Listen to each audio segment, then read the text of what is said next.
What is it now? If it's chatter you're after, you'll be disappointed. Percy tried to spin me some wild story about falling into another realm. I didn't toss him straight into a cell, only because he swore you could back him up. So, what did you find? You're pulling my leg, aren't you? Tell me this is some elaborate prank you two cooked up. Oh, mother have mercy. Can nothing in this goddamn place just be normal? I may be a bit of a city woman, but you can't tell me that it's normal to have creatures made of bloody straw attacking outside the walls. And now you're saying there are cracks in the world. Does that mean I need to move my supplies? Well, that's some good news at least. Not gonna ask how, in case there's something about you that we'd both be better off with me not knowing. Thanks for your help. Here, something for your trouble.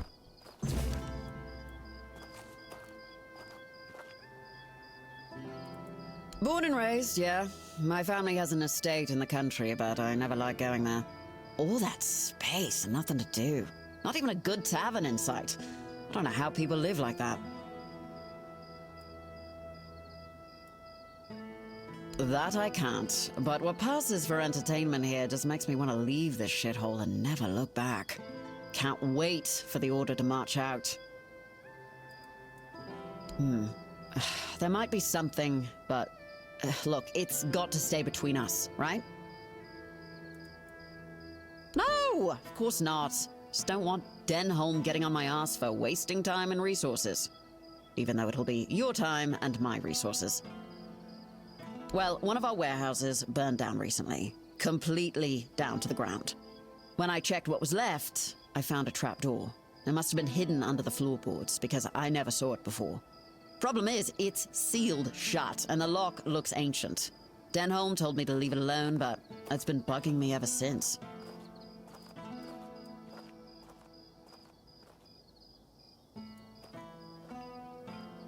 No, because I don't know how. I'm an officer in Camelot's army, not a bloody thief. Despite what the locals think of us, we don't go around stealing everyone's stuff. Yeah, I've set aside some of my wages. Not like there's much to spend on around here anyway. Yeah, I am. Really bloody curious. Can you blame me? There's not much here in the way of distractions. And who knows, you might find something useful down there. Even if it's just more space I can use for storing supplies. Great. Let me know what you find. Even if it's just a pile of rotten grain, I just want to know and be done with it.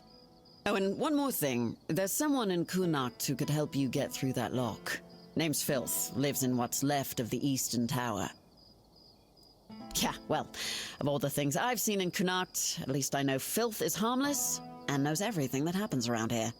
I've never caught Filth doing anything illegal, and as long as it stays that way, we're good.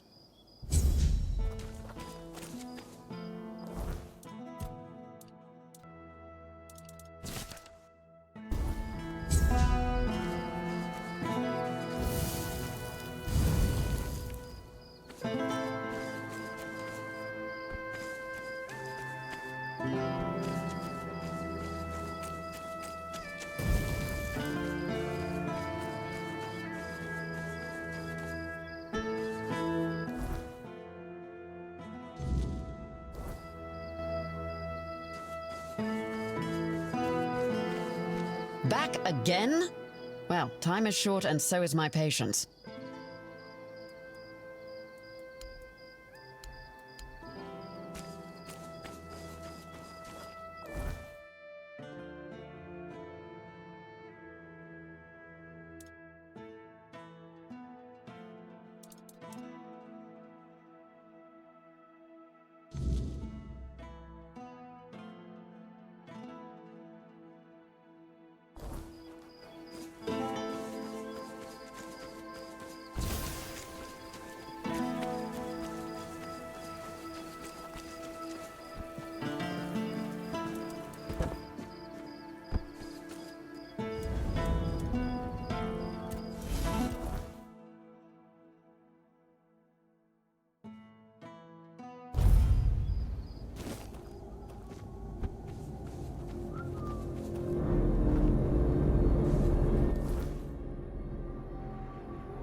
Careful.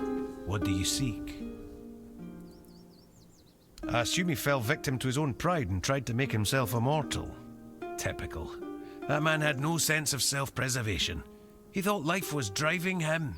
But to me, it always seemed like he was racing towards death. I'm glad the matter has been handled. I'll even give you something extra for your trouble. And what about his research? The Forebloom? That's incredible. I'd heard the legends, but this journal shows there's truth in them. And Calum, for all his madness, might have been right. If we could find the Forebloom, it could change everything. Bring us closer to our goal. Ah, I see. So it was all for nothing. We need to keep searching. I won't lie, I was as excited for this as a keeper for venison. But after so many years in the guild, I should be used to the taste of failure.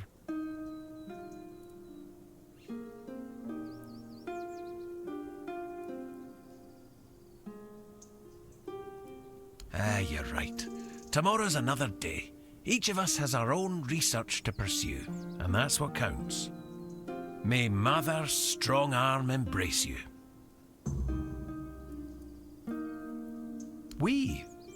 There's nothing more for us to do together. It's time for you to spread your wings and follow your own path.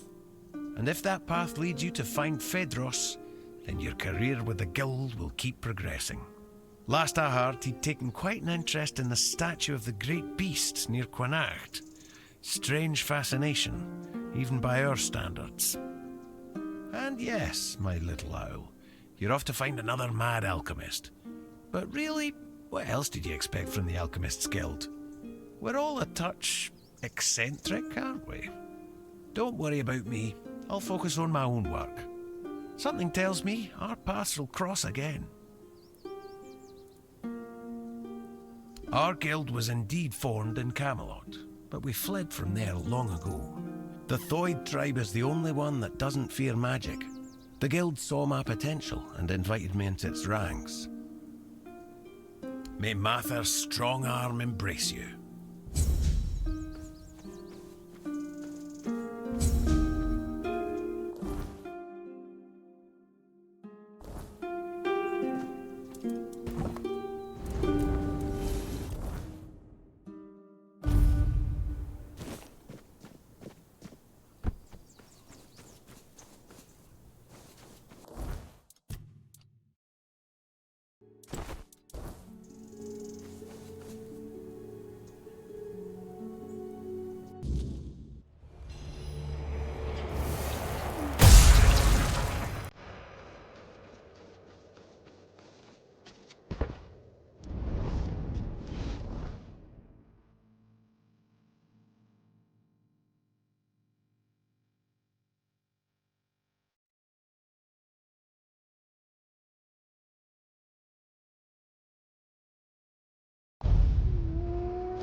mask now. It's your home. Welcome, little prince. Why the sullen look? Aren't you glad to see me? You finally made it here. It must have taken quite a long time. So, you don't remember me. I'm afraid it might have something to do with the form in which I see you now. This body and soul, they're much different from what I expected. But to answer your question, I am the Weaver. And though it may be hard for you to believe, a part of you knows me all too well. Because it is easier for me to address you this way than to accept that, for now, you are nothing more than a human. It is painful, but I must come to terms with it. It is a place where my prince was woven from the threads of pure potential. The Pale Lady was relentless in her desire to fulfill her vision of an offspring, modeled after those she watched so eagerly. It displeases me that you don't remember. I'd envisioned your return and our meeting quite differently. But now it all makes sense. Now I understand why you need that shard.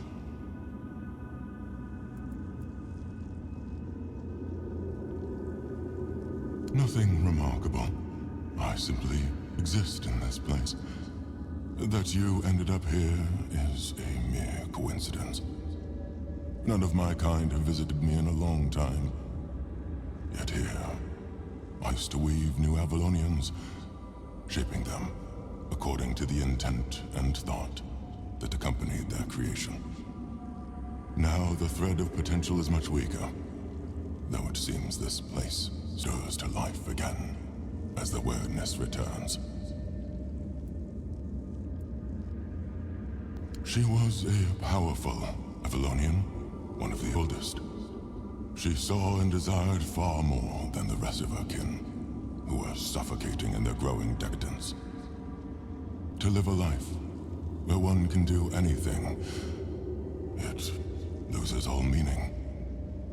When she discovered the homelands and learned of mortality and time, everything changed.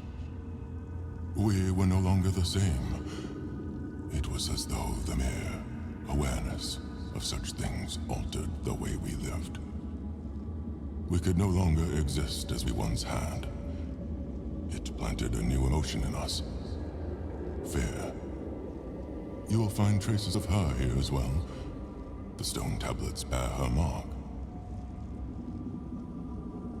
I'm afraid I must admit that I don't know where she is now. It seems she retreated into her depths again after your king entered his eternal sleep. The true one, from which mortals are not meant to be awakened. Not like this. The shard of the prince's memory. It is shattered, much like the fragmented memory of the king that lingers within you. I'd gladly speak with him, but something is preventing him from manifesting.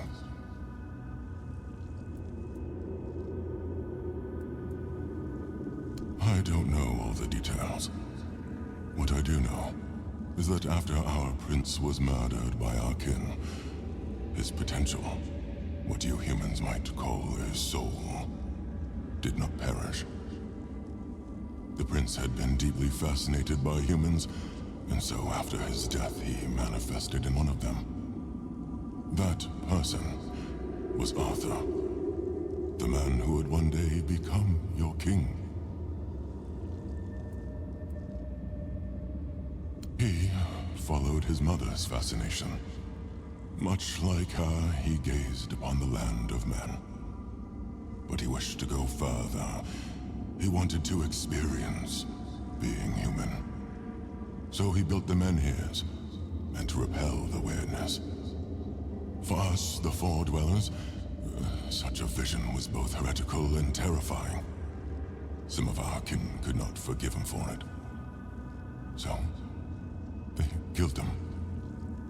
It was the first time an Avalonian had ever slain one of their own.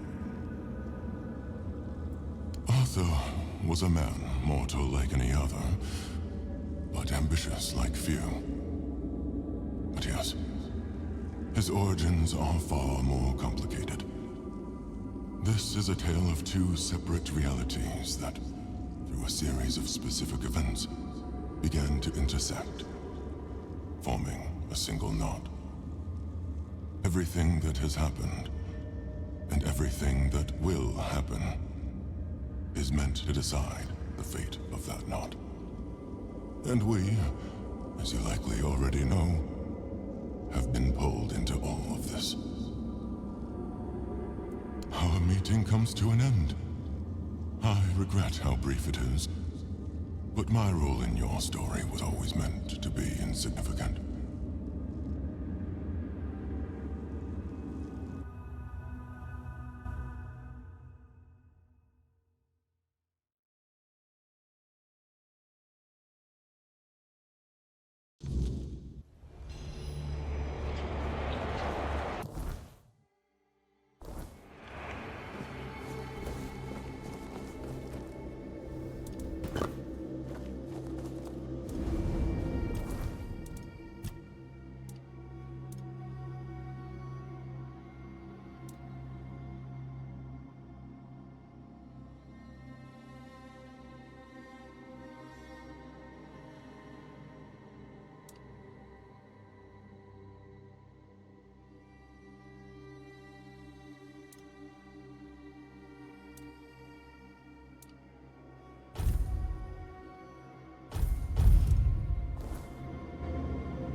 What happened? My oath. My purpose. It's gone. Forgive me. It wasn't by my own will. It was the All-Mother's will that I am carrying out. No! Not anymore! I serve the Round Table. In my heart, I always have. But my body was a prisoner of the All-Mother. Or rather, the one I believed to be the All-Mother. A knight of the Round Table. I proudly bore the name Percival in honor of my predecessors who served King Arthur. Like the first Percival, I set out in search of the Holy Grail. My path led me here, to the very temple where my father once wanted to send me for priestly studies. I never felt a calling then. But this time, I heard something calling me. I thought it was the Grail, but it was her, whose sword-wielding hand I was to become. False goddess. An abomination, pretending to be the All-Mother, corrupting priestesses' minds.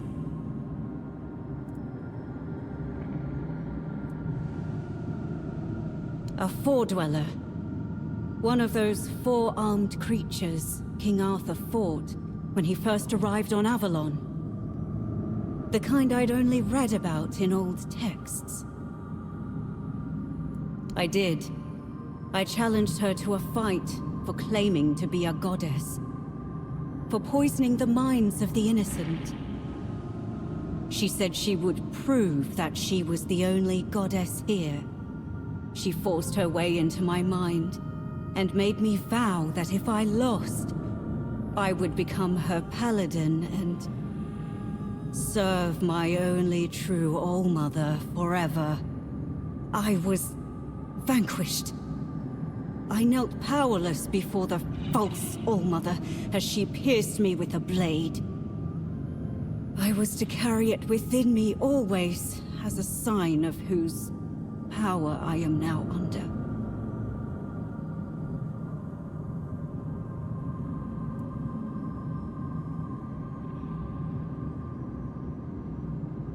Be careful.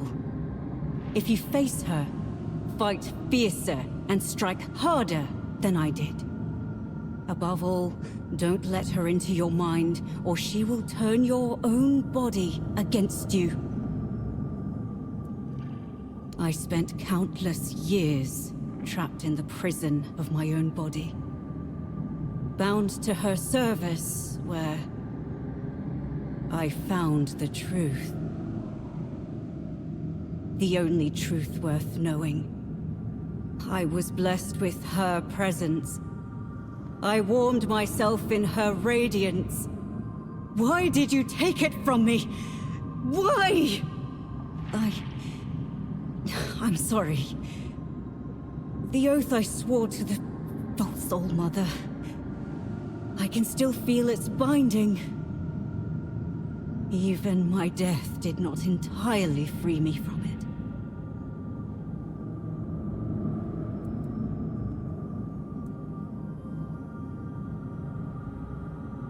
You could ask the All-Mother to forgive me.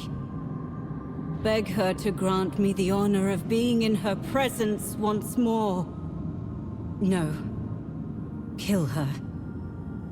Kill the false goddess. Please. I trust in you. May the true goddess guide you.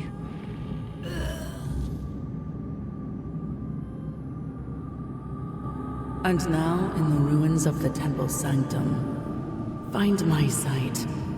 It has always been, and always will be, all-seeing. It watches you, even now.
Who are you? Let us pray together.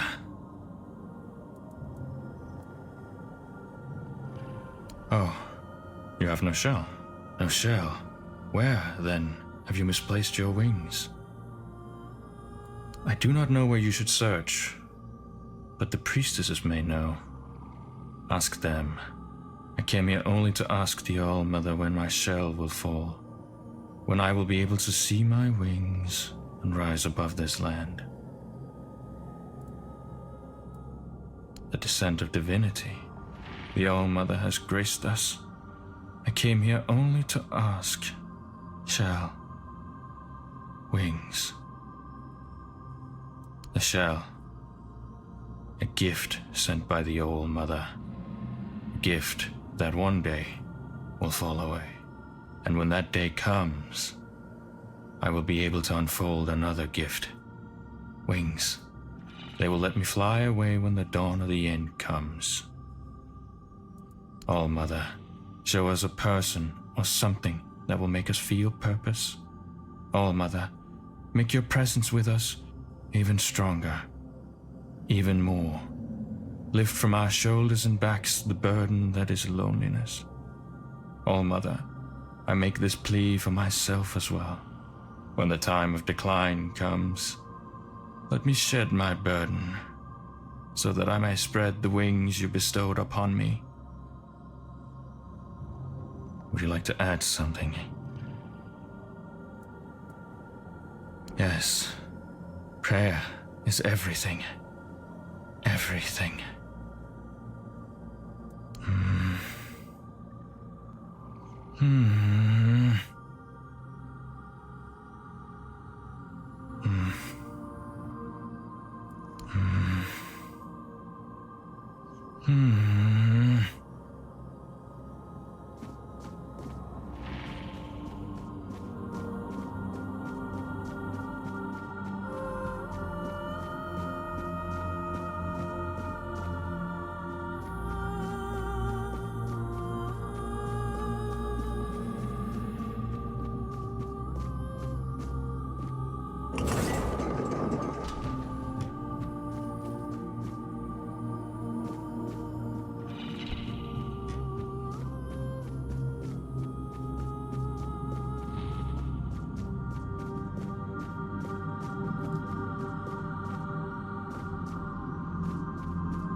Would you close them for me, please?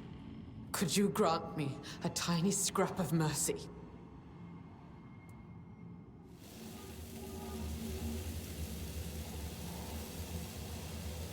I dislike seeing what they see. There is something about you that reminds me of Mother. She sees everything. And when she allows, I see it all too. It feels like 1,000 eyes open all at once, revealing nothing but boundless suffering wherever they look.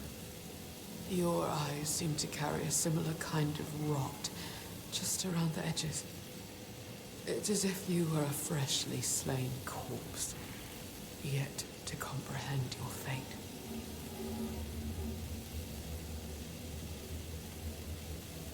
All eyes in the temple are at my disposal.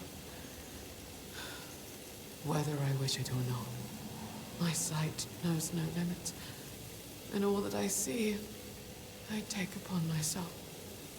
The sins, the impurities, the perversity, they fill me to the brim and cling to my throat like black tar. Mother made me the unwilling confessor to any unfortunate soul who dares to set foot in her sanctum. The only thing I can do is grant them absolution, albeit a hollow one. After all, they've already doomed themselves by coming here.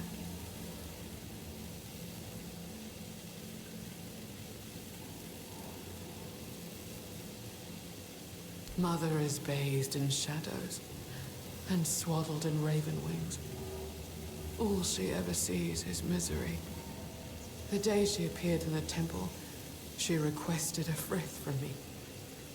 As I cast my gaze upon her, my mind shattered, and my soul was torn into pieces. On that very day, I made her an offering of my eyes, begging her to be freed from my gift. She deemed it an insult, and has been punishing me ever since. You cannot. Mother abhors sinners. No living soul has ever been permitted to bask in her unholy radiance. She will only allow herself to those she considers worthy. Yet nobody is, nor will anybody ever be worthy. To her, our kind are no more than beasts. We revel in our transgressions. She finds it repulsive. I find myself agreeing with her more and more with each passing day. No man is devoid of sin, nor does it seem do they wish to be. Oh, such kindness. I have not witnessed kindness like this since the time before Mother came here. Mercy and grace used to be the way of this temple. How far have I fallen to forget? To become so utterly selfish? You can open your eyes now. Go on. I will share with you what I see. I will absolve you of your sins. Oh, I can already taste them on my tongue. So numerous are they that you have not yet broken under their weight. Let me relieve you of your burden. Let me offer you a new beginning, free from foulness, trailing your every step. Wise decision. Stay still. Soon you will feel... You will... There are so many. Too many. What are you? It's as though you shoulder entire lifetimes of sin. You are an abomination. You cannot be allowed to continue. May your soul finally know freedom.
You're here.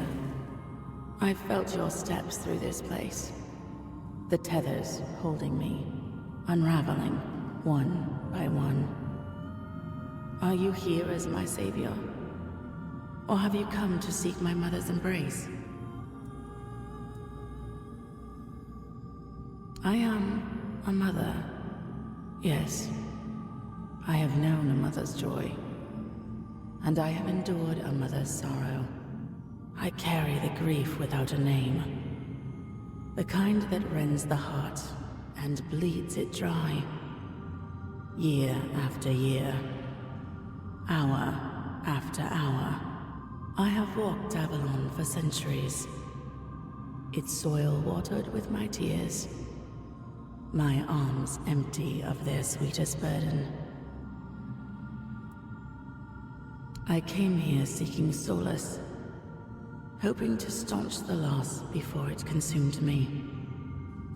I called into the emptiness, desperate to reach what I had lost. But my cries were met with silence. At first, I thought they had gone unheard. I was wrong. The woman here felt it all. My grief, my bitterness, my rage. They trembled before my sorrow. For to make a mother weep is a child's greatest sin. The weirdness bound us all together. I became their image, and they became mine. Have I? Or have they? They prayed so fervently, and all their prayers fell on deaf ears. They sought answers to unjust suffering, but found none. Like children lost in the dark, they clung to the first voice they heard. And because that voice carried only agony, they believed themselves doomed. There is no path for a soul so utterly lost, but to descend into madness and despair.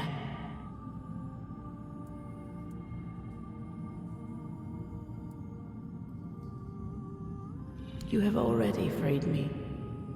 You restored the sight I shared with the tormented Frither, and returned my undying body, once bound to the fallen Percival. And my voice, I grew weary of it, so I gave it to Lorelia to speak on my behalf. The sweet girl made it her own, ensuring she will remain here, even when I am finally gone. I lingered only because I wished to meet my savior. I had hoped, but no. What I hoped for no longer matters. As for the others, I fear they are too far gone in their madness. The only freedom left to them is the one only a mortal can embrace. Farewell, stranger. Perhaps our paths will cross again.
of course, we need to head to the Menhir. If I've read the notes correctly, the ritual has the best chance of success if we perform it after nightfall. No time to lose. The sooner we start, the sooner we'll rid our lands of this Camelot scum. Now I need to prepare myself, but I'll be waiting for you by the Menhir after nightfall.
It worked.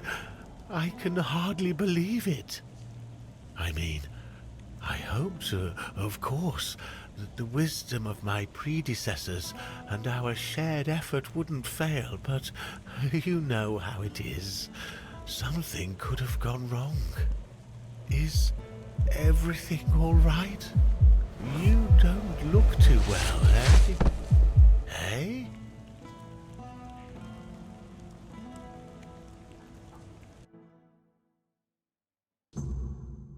So, it's done.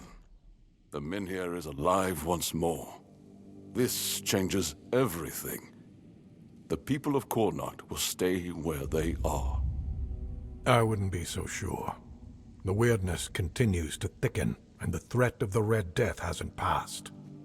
Besides, I still have my orders, and they clearly state where your Menhir belongs. I know you have your orders, and I, as a lord, am bound by Camelot's law. But the moment of choice has come, and I stand with my people. I am the Lord of Connacht, not Camelot. I cannot simply command my subjects to abandon their land. Of all times, you choose now to grow a moral backbone? Spare me. You are a lord, and it is your subjects' duty to do as you command. And if you defy Camelot, well, I don't think I need to tell you how that will end. But that's where you're wrong, Denholm. There is one thing even Camelot cannot dispute. Not if they wish to avoid a civil war that would break out if they defied their own laws. What are you talking about? How exactly is Camelot defying its own laws? I will lead an expedition to find the Holy Grail. Such is my will. What? So you've really thought this through, haven't you? Well, if that is the will of the Lord of Connacht, then Camelot will have no choice but to acknowledge it. I'll report this to command. They're in for a surprise.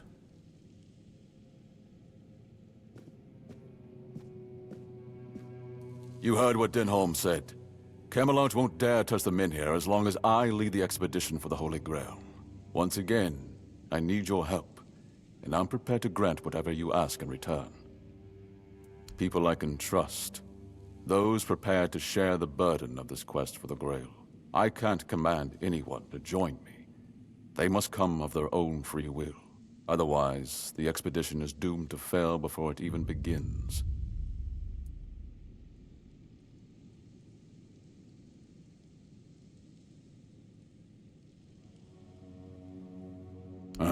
You see, here's where it gets interesting.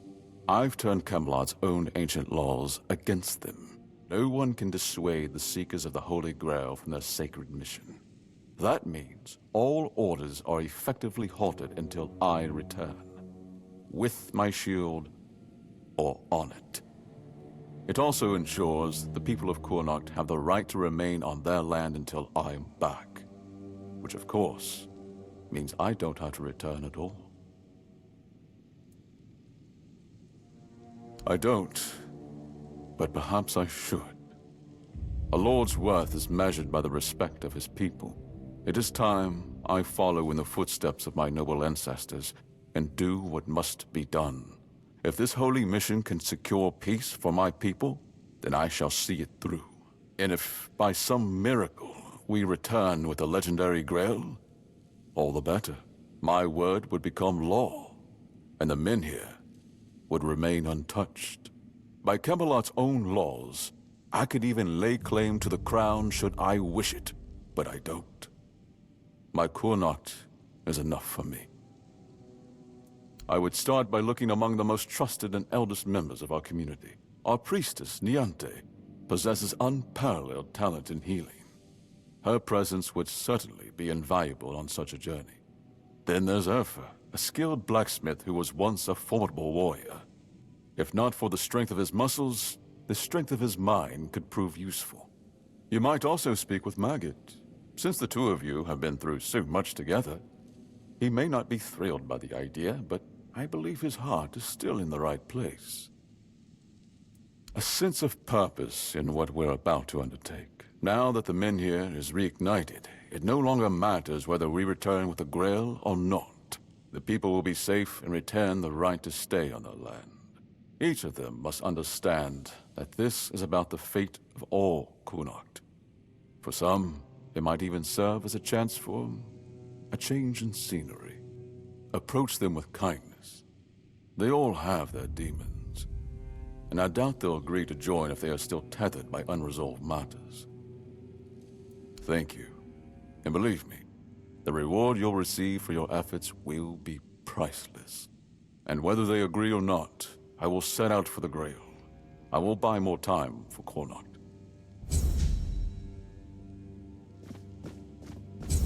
The less attention, the better. Ah, there you are. What news do you bring to the court today? Go on then. There's always more work to be done.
I know.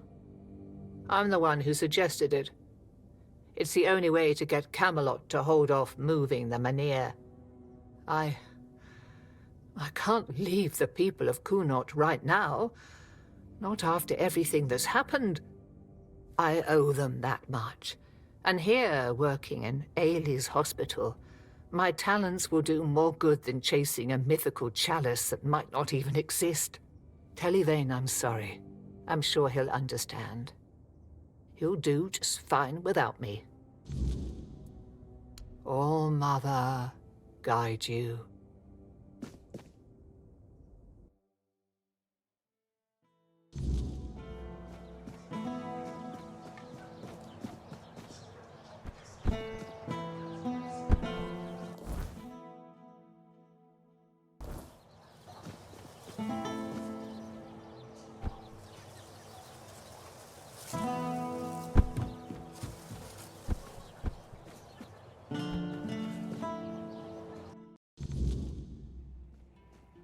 If nobody's working the anvil, then it means the forge is closed, and it will stay closed until Beor gets better.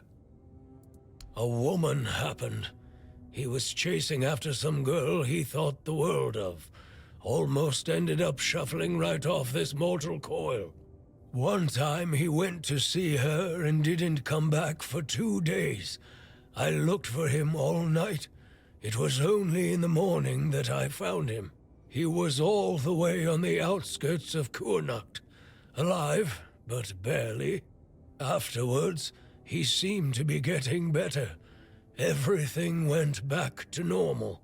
For a while, I could see that he was starting to struggle with swinging the hammer, until one day, he just passed out completely. Now he just lies there, barely breathing. I have no idea how to help him. Nianti, Maggot, none of them know what's wrong with him either. I told him that it's no use chasing after a girl, that she'll come to him if she wants to. Stupid kid. I feel bad for him. What do I care? Whatever happened there could have been her fault, so excuse me for not running to rescue her. I only know that she wasn't from here. Beor's wound wasn't caused by a mere boar, oh no. Hell knows what happened there. He didn't want to tell me what actually happened, but I know that youngsters in love used to visit this one cave with a spring. It was all hogwash, if you ask me. Maybe they went there and were attacked by weird beasts or something. I don't know. To be fair, I don't give a damn now, and I didn't then either. I only cared that Beor was alive. Unless Beor gets better, I'm not opening the forge, let alone thinking about any expeditions.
Really?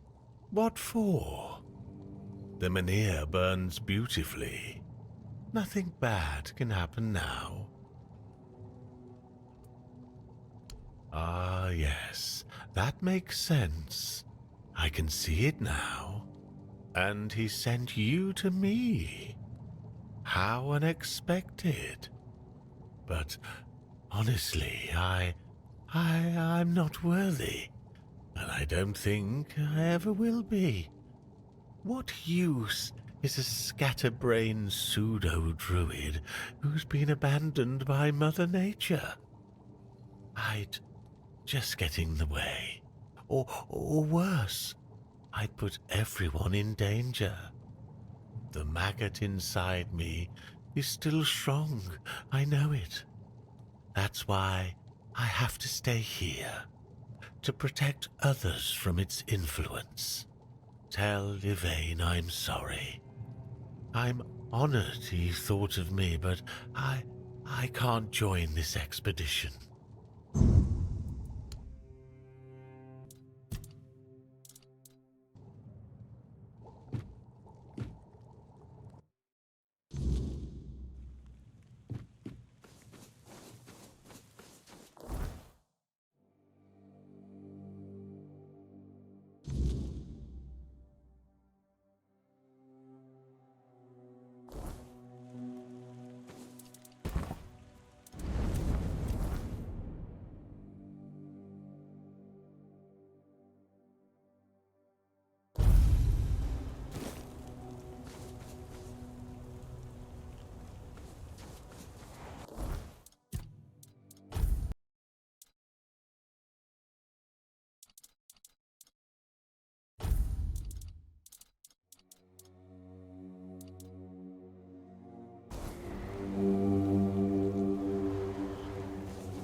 Oh, my beloved.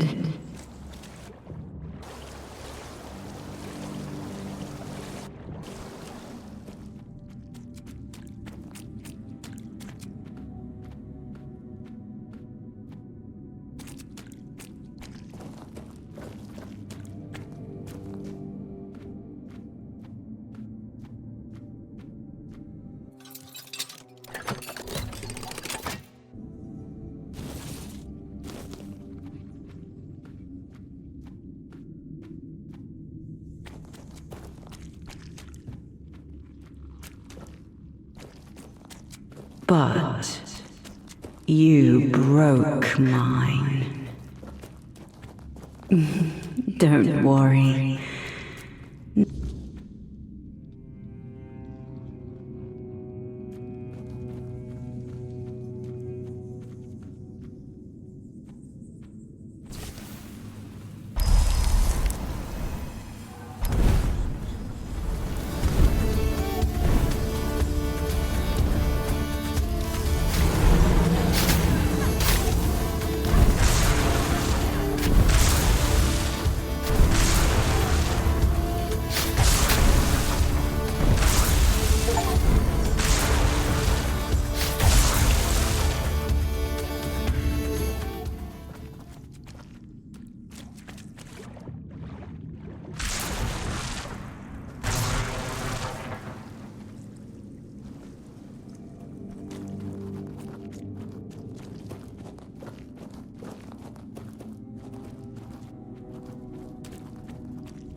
Really?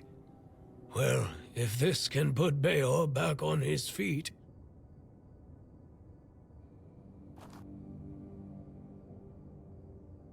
Beor, your wound, it changed. What? What happened? I don't remember much. There was a cave. And a girl? She touched me. I came back and dreamt. Then there's only darkness.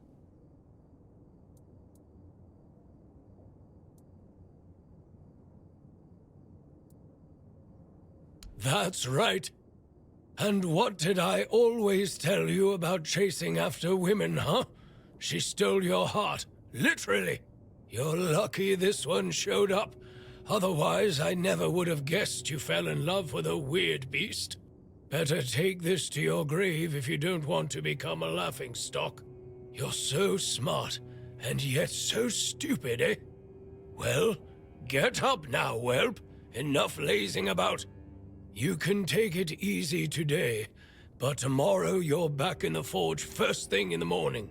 You've got a lot to catch up on. I'm sorry. And you, thank you. I'd thank the All-Mother for sending you at the last minute, but I don't want to owe her a thing. So, I'm thanking you.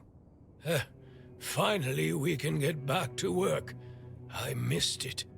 If you ever need a smith, you can come to me. All right, back to work.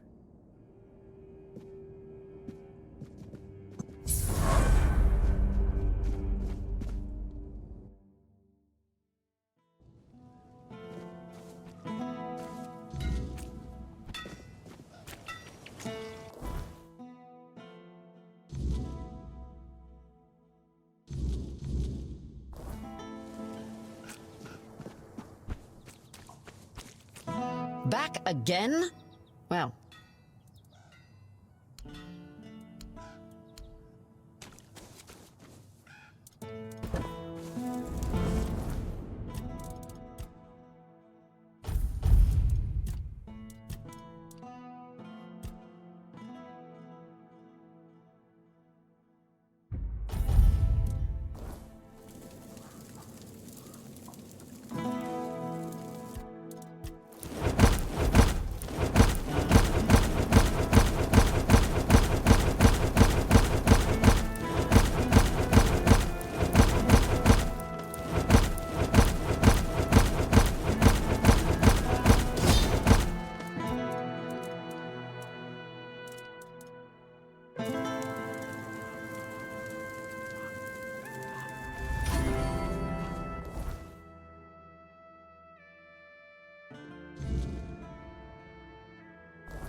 Finally, you've been gone long enough.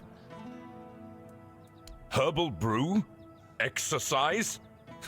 What kind of soldier do you take me for? Fine, fine. If it's the only way to keep these bones moving, I'll try it. But if I end up feeling like a goat chewing grass, you'll hear about it. Can't argue with the All-Mother's gifts, I suppose.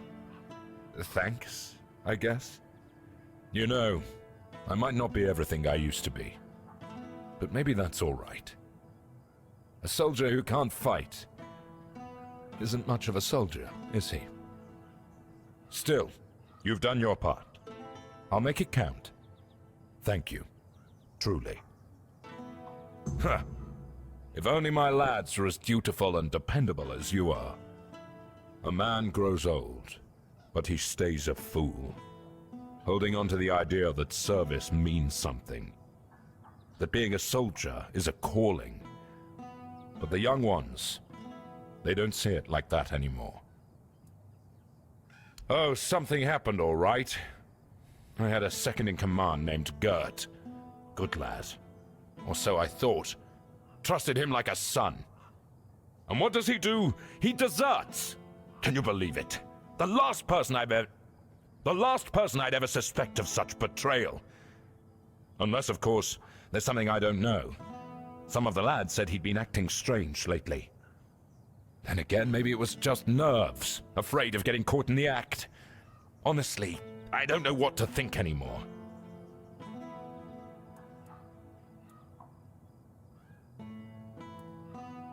I'm not. But what else could explain his absence? I see what's happening here in Connacht. We don't know how long this mission will take, and Gert, well, he was real close with his family. His wife had a bun in the oven when he left. Maybe he got sick of waiting for Denham to grant him leave and just went. Yeah, we do. Pure gold. Never thought I'd see the day I'd be handed a purse for Gert's head. But if you find him, that gold is yours. I know my duty, and I'll do it. Even if it breaks my heart. I'd owe you for that. Maybe he just got lost on patrol. Gert's never been known for his sense of direction. Or maybe the weird night caught out there, and he couldn't find his way back. Either way, I'd pay for any news, good or bad. At least then I'd know what to tell his wife. I just hope Gert hasn't met some terrible fate. I'll await your return.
I will bleed you!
I'm terribly sorry for all that hassle. I should have taken more precautions. Yes, thank you. Just a bit shaken. The beasts must have somehow escaped during the night. When I woke up, they were already prowling the territory. I bolted the door and sat inside, hoping they'd leave. But, well, it's a good thing you showed up. Otherwise, I'd have had to choose between starvation and being mauled.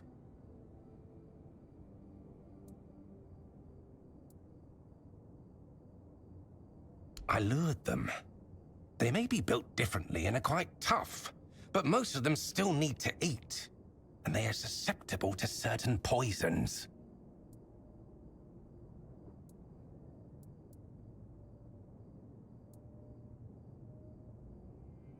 Their pen, of course. The beasts were... my test subjects.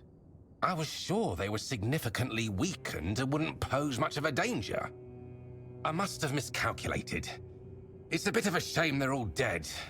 I'll have to start everything from scratch. After the autopsies, of course.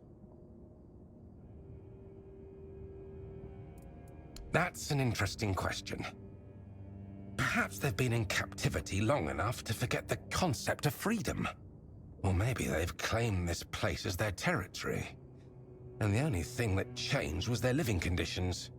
Or perhaps they were just dumb beasts waiting for the closest source of food to leave the house. I suppose we'll never know.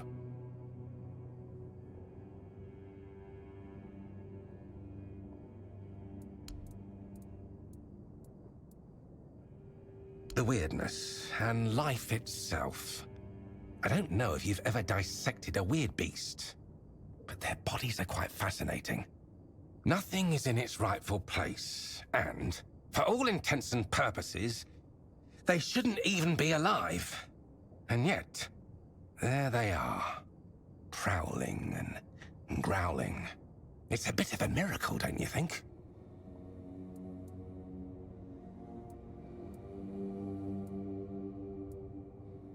I'm glad you agree.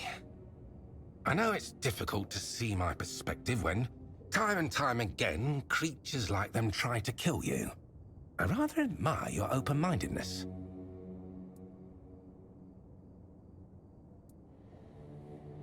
Nonsense. Where else would I conduct my experiments?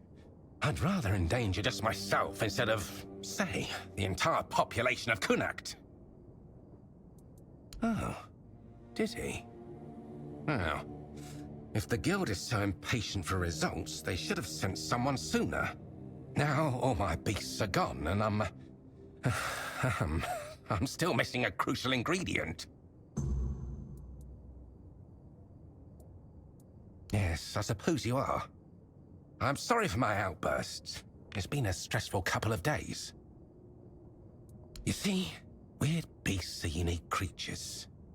The spark of life they carry is as twisted as it is relentless.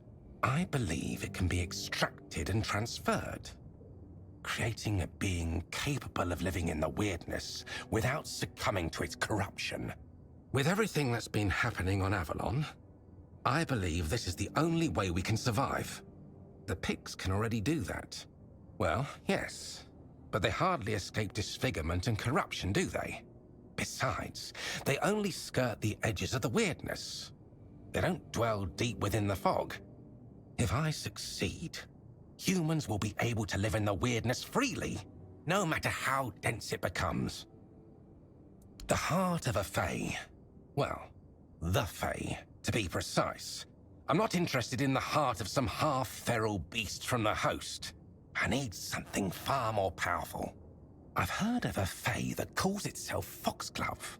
It dwells in the roots of an ancient tree, lurking for unsuspecting travelers. Supposedly, it's cunning and quite vicious. If you bring me its heart, you won't just be doing me a favor, you'll be aiding all of Avalon.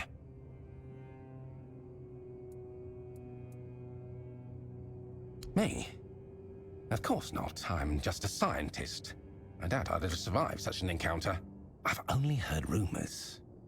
They might be exaggerated, of course, but I wasn't going to risk my life just to satisfy my curiosity.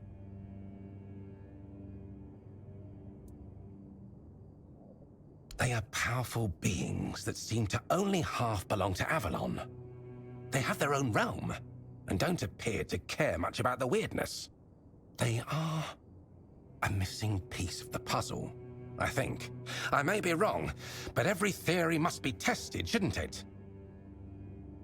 Splendid, I assure you. If everything goes as planned, the Guild will hail us both as heroes.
So, you're the one Phaedros dragged into his madness. Apologies for the mess. I'm in the middle of cleaning up. I'm Alma, the alchemist. Pleased to meet you.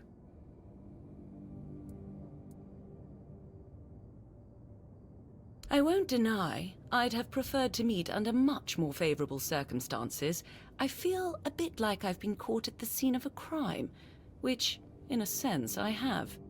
Although, in my defense, if we're speaking of crimes, this one is twofold.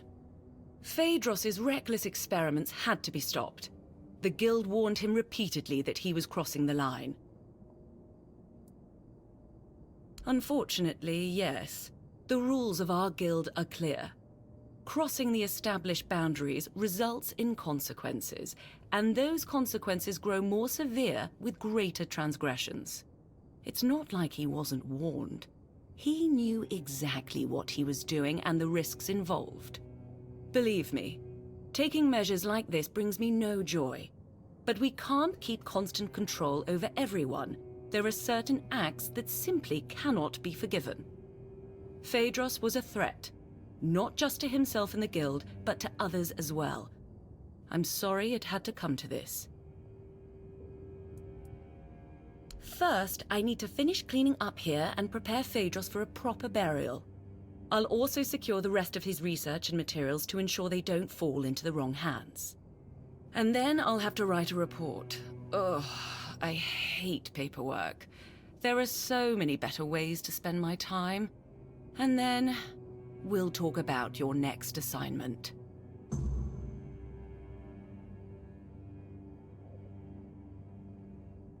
Now, that's better. Shame our meeting had to be under these circumstances. Believe me, not all alchemists act like Phaedros.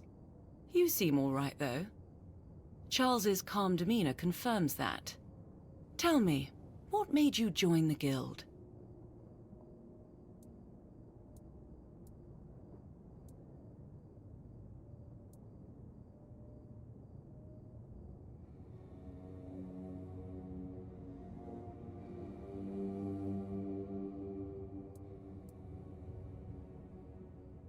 A big deal. Very lofty. But be careful, all right? Knowledge and its pursuit can come with a price. At some point, one might take just one step too far and uncover secrets that were never meant to be revealed. But I think you'll manage. So, what do you need?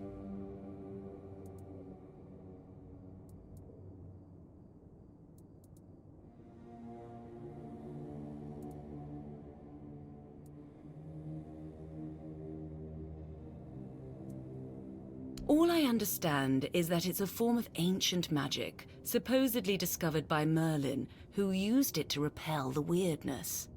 A menhir with burning weird fire can repel the weirdness on a far larger scale than a simple bonfire fueled by ethereal cobweb. Unfortunately, that's everything I know. As an alchemist, these are mysteries far beyond my knowledge or expertise. Lately, situations like this have been happening far too often. Some alchemists within our ranks are starting to rebel. Or they're coming up with utterly ridiculous ideas. I really hope this doesn't become a recurring pattern. To answer your question, unfortunately, yes, it was necessary. The rules of our guild set clear boundaries. Crossing them results in a response from us, one that becomes more severe the greater the transgression. That's my role. Let's just say I'm a sort of guardian of alchemical ethics. But more seriously, I was assigned to this task. Apparently, I'm the best at playing nanny to misfits like us. Charles is my Croakmore, though he's far from a typical specimen of his kind. He won't bite your hand off, unless, of course, he senses ill intent. At the moment, he trusts you, which is rather uncommon. I wouldn't call the process taming. It was something different. Let's say it involved a more invasive intervention. I found Charles just after he was born, abandoned by his mother, so I took him in. It was the perfect chance to examine his brain. While working on his exposed skull, I had to disrupt the areas responsible for his sense of belonging and aggression. If this were a question, I would say it's a valid one. To be honest, I don't know the exact answer. I assume it all depends on perspective.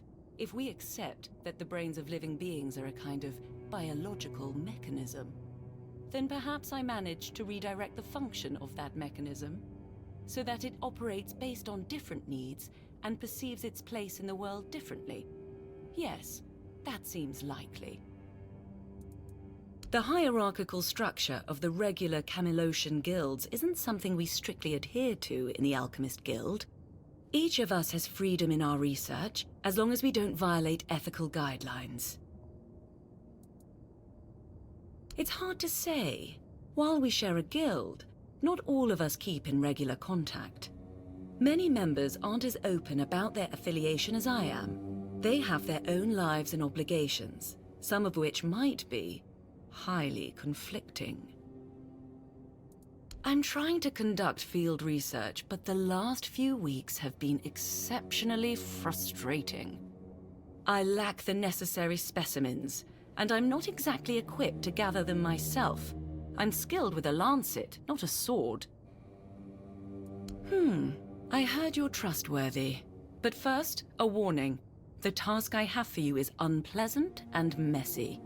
It involves extracting brain matter, but before you even get to that part, you'll need to risk your life to get close enough. I need brain centers from 3 creatures. A Nookalivi, a human infected with the Red Death, and a villager touched by the weirdness. I've heard stories about peasants on farmlands near Kunacht. They were unlucky that the Menhir stopped protecting the place where they lived. I'll reward you for each of the 3 brains, as long as they're intact. A bloody pulp is better suited as a snack for Charles. Each one ties into my field of study and interests.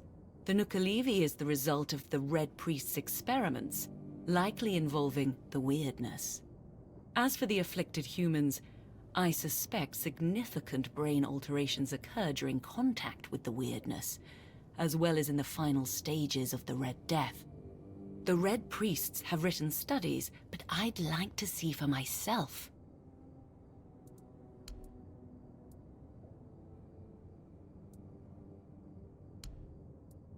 Until next time.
Certainly.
there.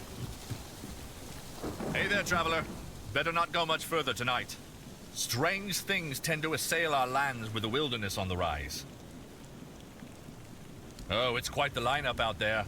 We've got creeping shadows and gnashing beasts that start to lurk as soon as the sun dips. They're more than just ghost stories now. They're right on our doorstep, and they seem to get bolder with each passing night. And miss all the action? No way. The folks here are stubborn, won't leave their lands. They need protection, and I'm here to give it. Plus, I get to be on the front lines if anything happens. Sure thing, I've got fire arrows. They work wonders against those creatures. It seems like they hate fire even more than I love the thrill of a good skirmish. I can part with some for a few coins. Helps you, helps me, and makes the night watch feel less like a chore and more like preparation for the big leagues.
save you. You're out of luck.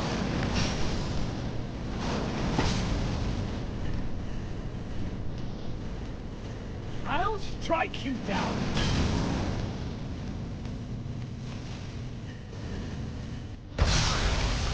Show me.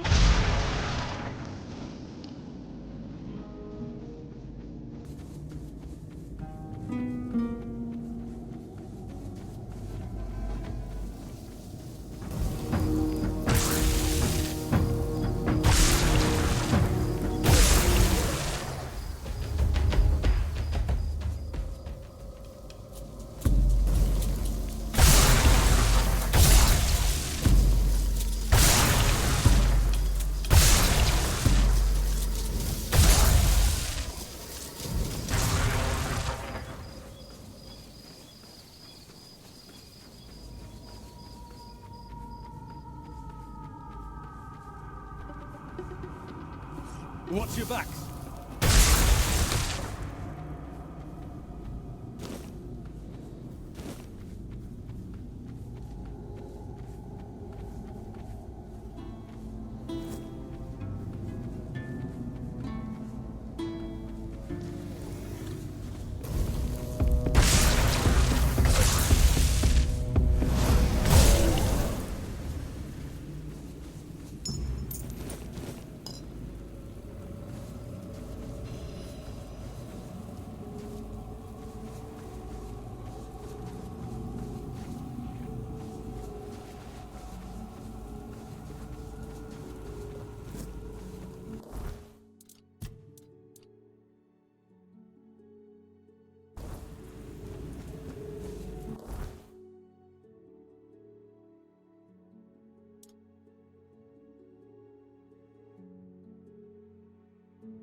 The brain of a truly unique creature, though I do pity its existence. The conflict between such opposing instincts must be such a torment. Nakalevi are hybrids created by the Red Priests, certainly a cross between redcaps and goats. Though other animals were likely involved in the experiments. Regardless, thank you. I'm glad you came out unscathed. Here's your payment. Thank you. I trust you took the necessary precautions. The plague is known for its high contagion rate. I must admit, this is an important moment for me, for various reasons. I will soon begin the brain examination. Thank you again. Poor soul.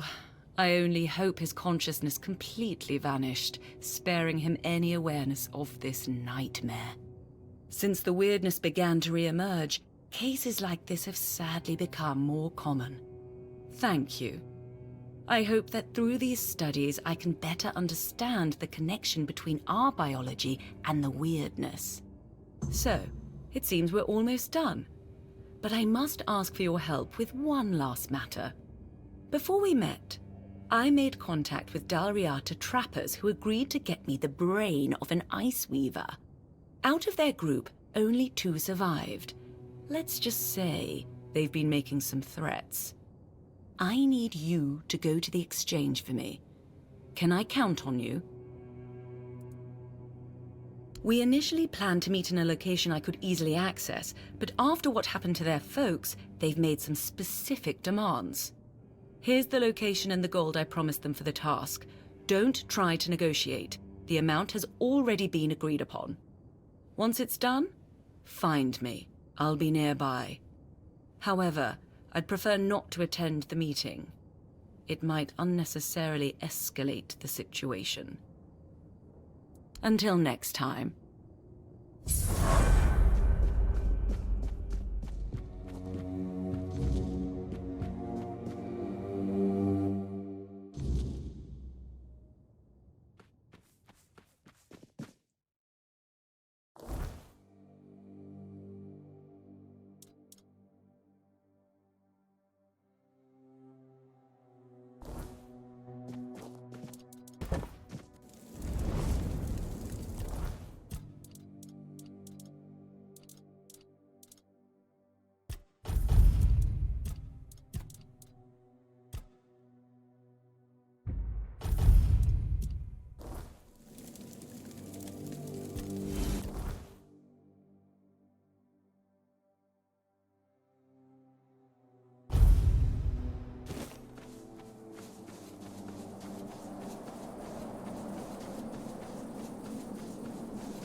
This place, it still pulls at me. We should take a moment, just to be sure.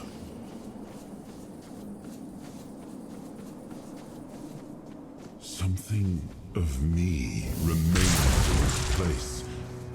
I can feel it. Let us not leave it behind.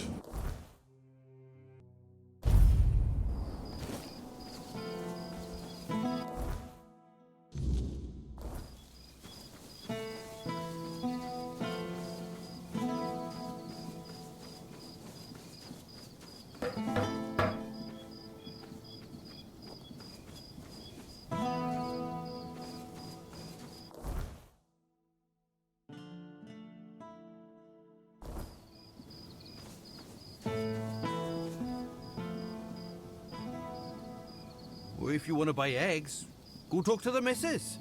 Though consider yourself warned. You eat them at your own peril. You do that. But I warn you, she might be a bit, prickly. She's a lovely woman, my Ada. I'm not saying she's not. But sometimes it's best to know when to keep your trap shut.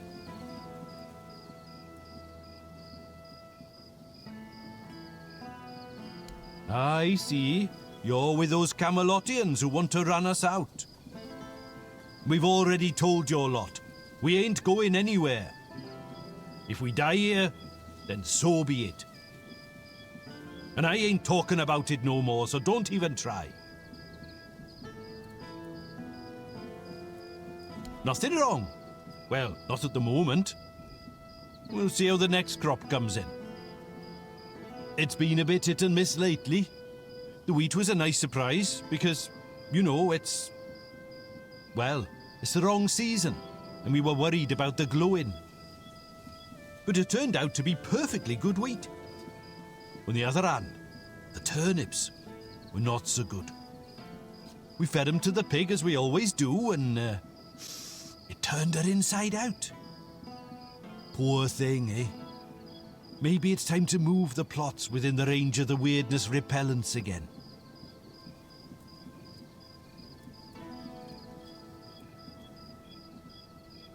Aye, that we do. It was getting into the crops one way or the other, so why not use it, you know?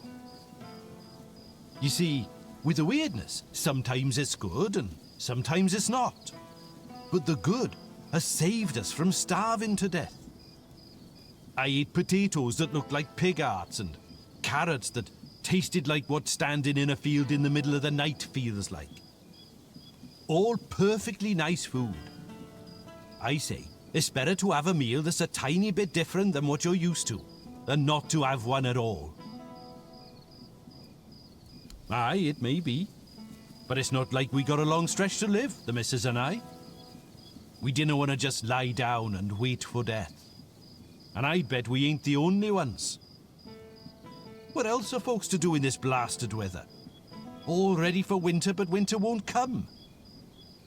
And if winter won't come, neither will spring. The last normal harvest came and went ages ago. I'm telling you, if not for the weirdness, we'd all be dead by now. And make my missus a widow? Pah! The whole area's full of monsters, and they sure ain't edible. We tried that once, and, well, let's just say we never tried it again.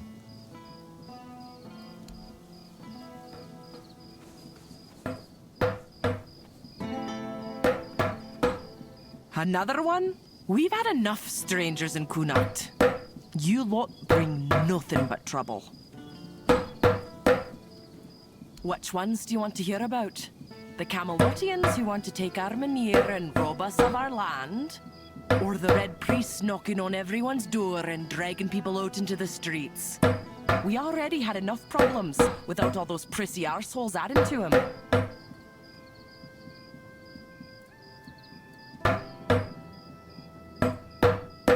The Camelotians are saying Armenir is dying, and when it goes out, we'll get snuffed by the weirdness. Vipers, the lot of them! Yvain brought them here a while ago to help with the Kuhn Act. That's what he told us, anyway. And now? Now they want to take Armenir. Pah! Not just the Menhir. They want to take everything. They're saying all the folks here will have to move. All Mother only knows where. My old man won't hear a word of it. And you know what?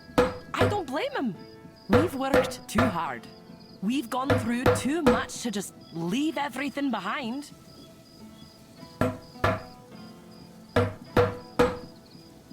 Ha! They say they're looking for people sick with the Red Death, but all they do is drag decent people out of their homes and haul them off to all Mother knows where. And people still get taken by the plague, so what good are they? Bunch of quacks. Aye, why no?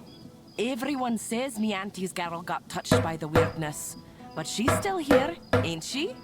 Besides, we know the weirdness. We live with it every day. If it kills me, then so be it. There's no much left for me in this world anyway. Our priestess, or rather, Yvain's priestess, because we haven't seen hide nor hair of her in ages. She took Ailey in, and that ended up being a blessing for us all. She might be a little odd with that eye of hers, but she's a sweet girl. Go talk to her and you'll see. I might be an old woman, but I am no one to gossip. Maybe they will, maybe they won't. Makes no difference to me. They could promise me a palace and I still wouldn't leave. This farm belonged to my father, and it belonged to his father before him. When my older brother died, I promised Pa I would nae let this place fall to ruin. I hoped to pass this land on to my children. Well, they ended up buried in it. It's only fair that I should rest here with them. I know some do. The two brothers from the neighboring farm, they can't wait to be rid of that place. But it's no wonder, with the life they've had there. Truth be told, if I were in their shoes, I'd have run for the hills ages ago. Ha! Welcome in, you say, when your lot just barges in and takes whatever you please. Like old Norm's woodshed. That got requisitioned by Camelot. They shoved some fancy paper in his face and said, "This is ours now." They say it's all fair because Norm got compensated. But what about us, huh? We lent Norm our best axe ages ago, and he left it in that bloody shed.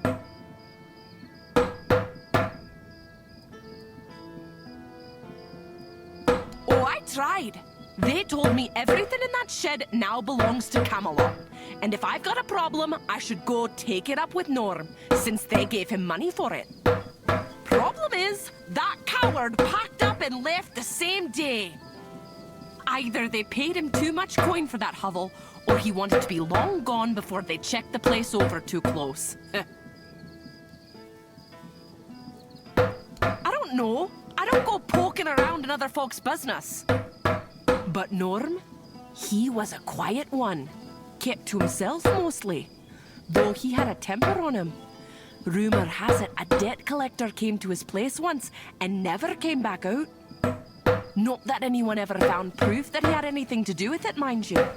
And it's not like anyone here would shed a tear for one of those leeches. But it could all be hogwash. Maybe the fellow just got eaten by something out on the road. We'll never know. Nah, they bolted it shut and took off. No clue if they're even using it. But if I tried to get our axe back and they caught me, they'd throw me in for theft. For theft! Can you imagine? Of my own property! Why? Huh. Maybe you do. But I don't trust folks who offer things for free. They always want something sooner or later. We may not have much, but we're honest folk. Bring me back that axe and I'll pay you. Just don't get caught. Eggs, some veggies. There's no much to spare, but we share what we can.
You think we've harvested some good crops lately? You're in luck. Ah! You really did! Camelot didn't give you any trouble. Huh. Maybe there was something to all those tales about Norm after all. He always seemed so polite. Helped my Reese figure out the best way to grow wheat outside the repellers. It just goes to show you never really know your neighbours, eh? Well, here's the payment I promised, and some freshly picked veggies, too.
We've harvested some good crops lately. You're in luck.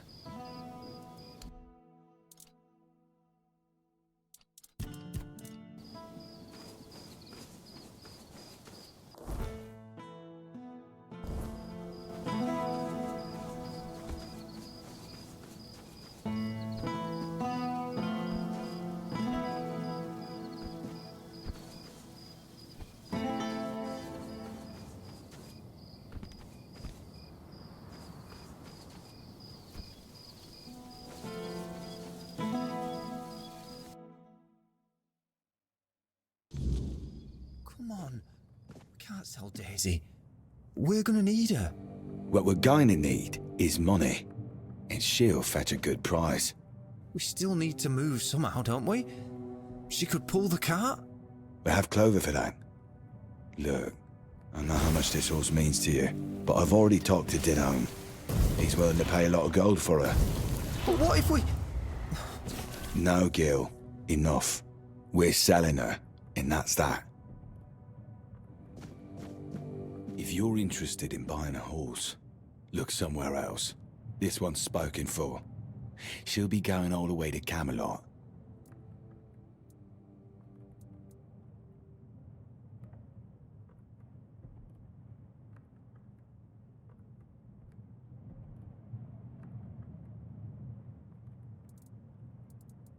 Sure, are you? You willing to pay 300 gold?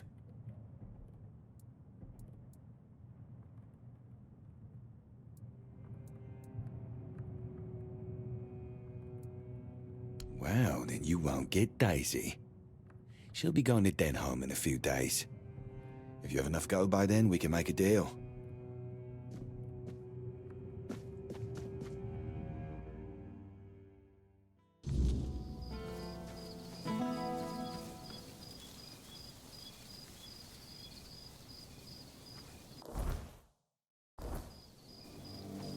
We hope that Camelotian knows what a treasure he's getting. Daisy's not just any horse. She's the best one he'll ever have.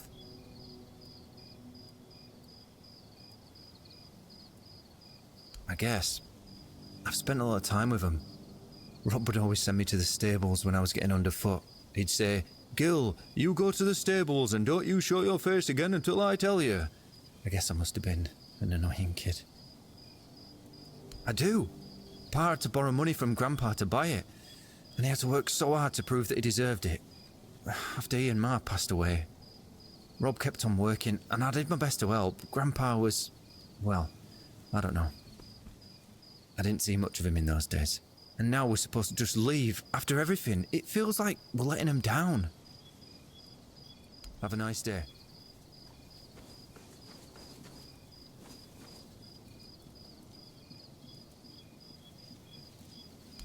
they're doing their job. For now. But let's not kid ourselves. This is a delay, not a solution. We've got time to think, and that's about it.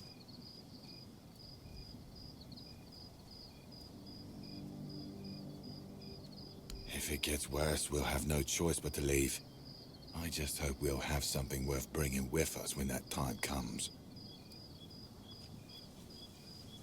Haven't you heard? They're moving everyone. Something to do with that menhir of ours. Don't really care either way. As long as they keep their promises and give us a better place to live. Aye, and Morin Pa would rather us alive somewhere else than dead here. Dunno yet, but we're strong and we're not afraid of hard work. I'm a decent carpenter, and Gil is good with horses. I'm sure we'll find something for ourselves.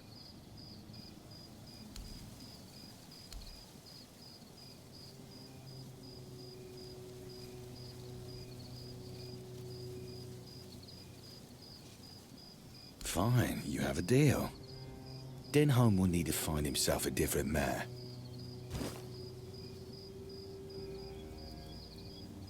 Aye, man's name is Denholm. Seems important. Lots of men with him. They're here for the menhir. I know. He loves this place, and he loves his horses. I'd rather just forget all about it. Gil's memories of this farm are different from my own, and I only have myself to blame. Mind you, I don't regret any of it, but it sure doesn't make things easier with him.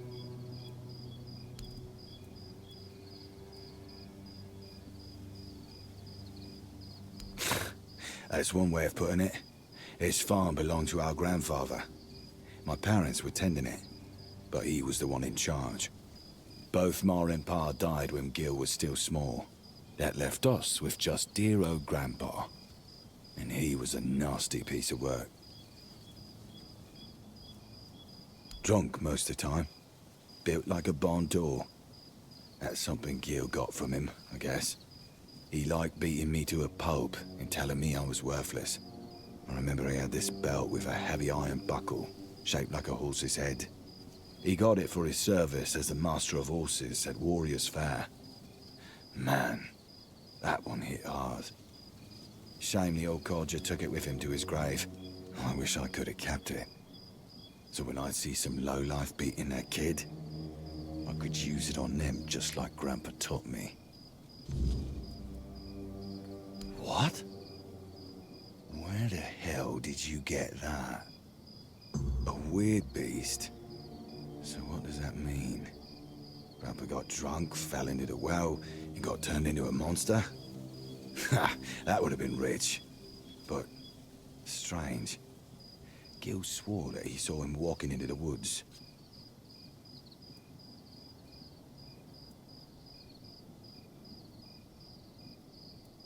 Nah, that's not it. He told me he waited all night, but Grandpa never came back.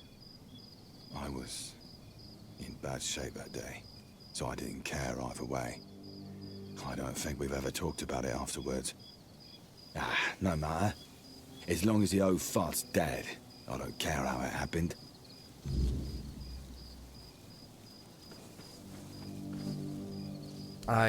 Yeah, it did. What else did my brother tell you?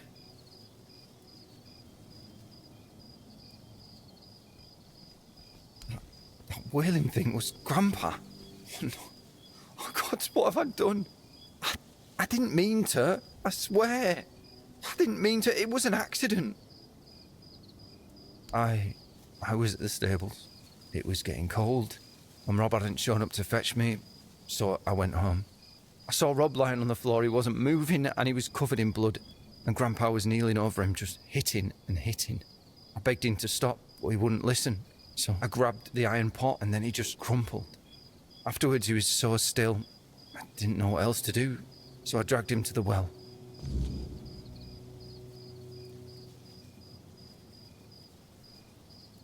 What was I supposed to do? Tell him the truth, just admit that I killed Grandpa? I couldn't. I was scared he'd hate me.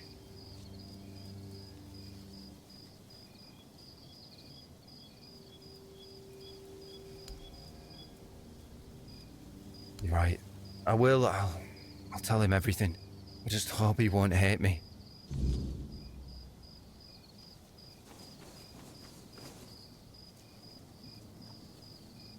Be careful out there. It can get dangerous, especially at night.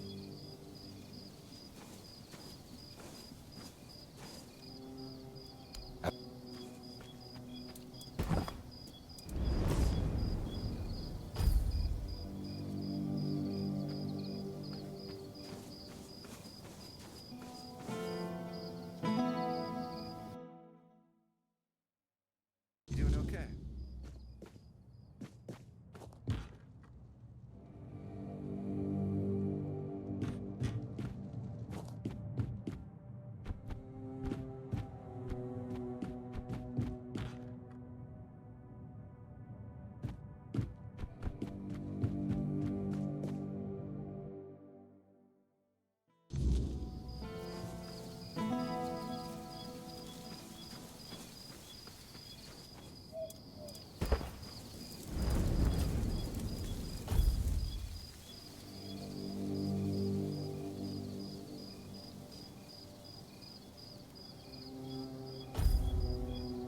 Always a pleasure to see you.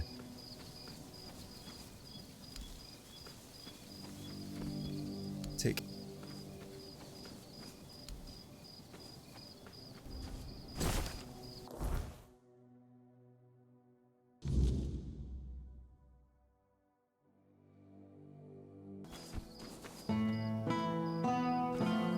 Ha! Look who's back!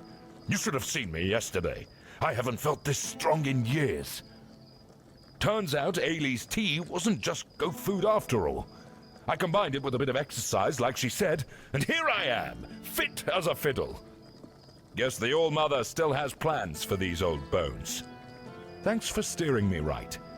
Sometimes it's the simplest things that do the most good, eh? Yes? I see you managed to defeat Sanguinor the Crimson. Good job. Some say he was a knight who fell in battle and was brought back to life through dark magic, that he rose from the grave as an undead monstrosity with an insatiable bloodlust. Others say he was just a terrible jerk. Either way, he's gone now. Here's your reward.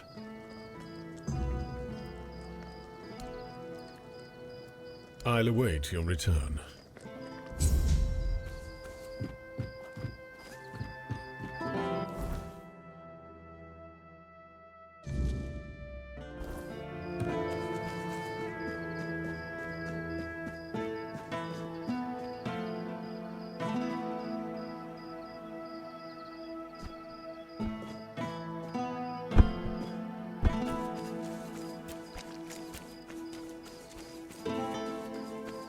Back again?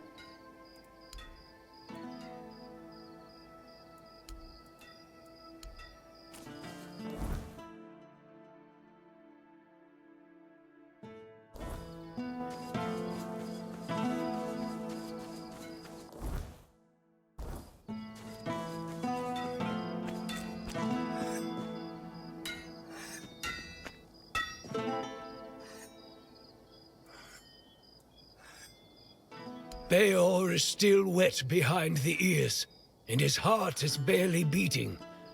Until I'm sure he can handle things, I can't leave him on his own. You found her, didn't you? You went to that cave and came out alive. So that means she's dead. She wouldn't have just given you my heart back. I'm not sure. I'm guessing some kind of spell. I can't believe love could ever be that blind. Sweet All-Mother, I'm embarrassed just thinking about it. She was a monster, as you know. A beautiful one, but only on the surface. I can't believe it's over. Oh, and I didn't have a chance to express my gratitude. Although, an apology might be more fitting. You risked your life for me. That's more than I could ever ask of anyone, even someone dear to me. So, thank you. What brings you here? What do you need?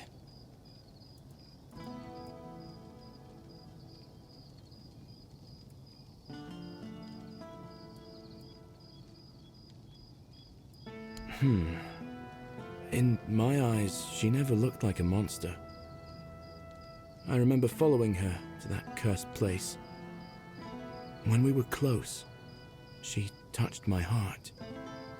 I felt a great pain. And then I saw what she really was. I got scared, grabbed something heavy.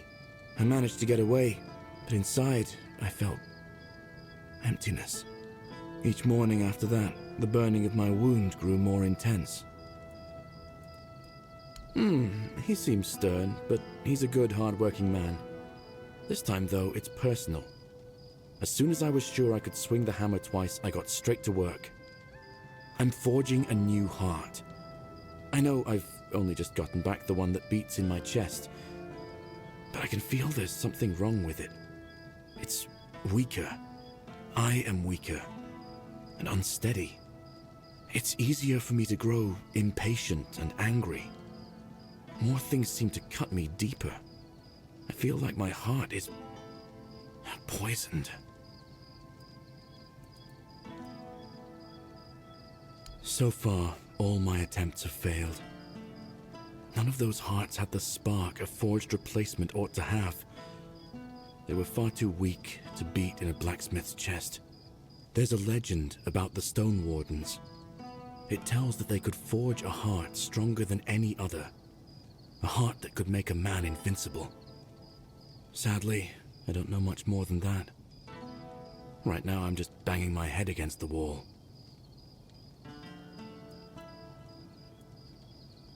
Dalriata Master Blacksmiths.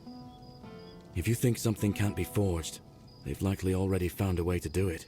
They have their methods, passed down from generation to generation by oral tradition. Outsiders rarely, if ever, gain access to their craft. A Dalriata selling books. And that's something, isn't it? I was planning to ask her about the legends myself, but maybe you could do it for me? Urfir will clobber me with his hammer if I shirk my work again. Thank you. I hope Vrel will be able to tell us more. It hasn't been easy for him. His entire world has begun to change around him. You've seen what they did to the trees near Kunacht. For some reason, it pains Urfir no end. Even before I got sick, the Camelotians had commissioned a lot of work from us. I think he feels partially responsible for what's been happening around here. The men here in Kunacht is dying. The nights have become even more dangerous.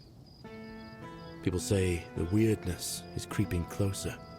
Perhaps the Camelotians have a point. It is difficult for me to say anything more. I just want to do my job the best I can.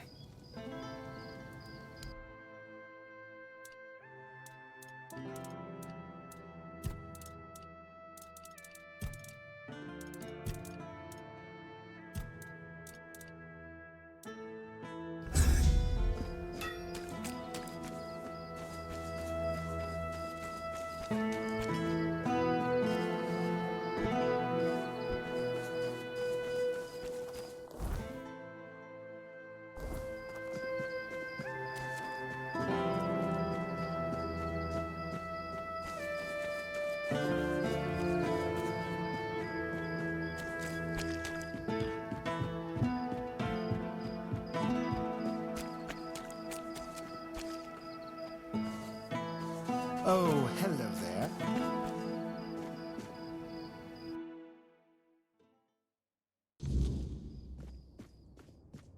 Before you ask, no. I do not have any books personally signed by Merlin, nor will I fake his signature. And you're asking me because I was born in the tribes? I thought you were better than that. I have nothing to tell you. Those are legends of the Ulfr, and my people never got along with them. But I think I have some books about the Stone Wardens. Feel free to read and educate yourself on your own.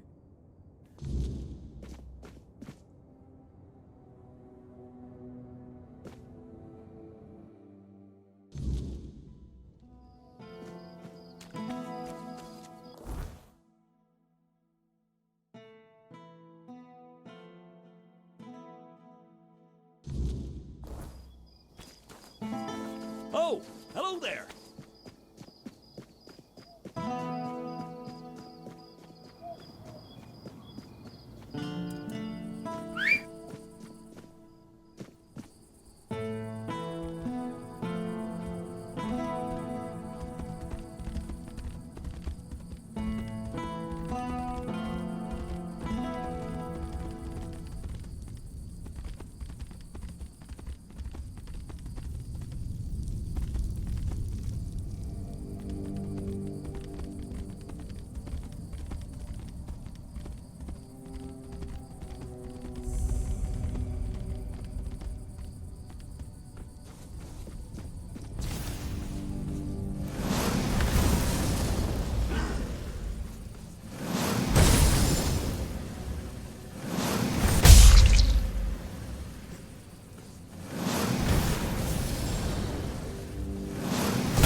I've had worse.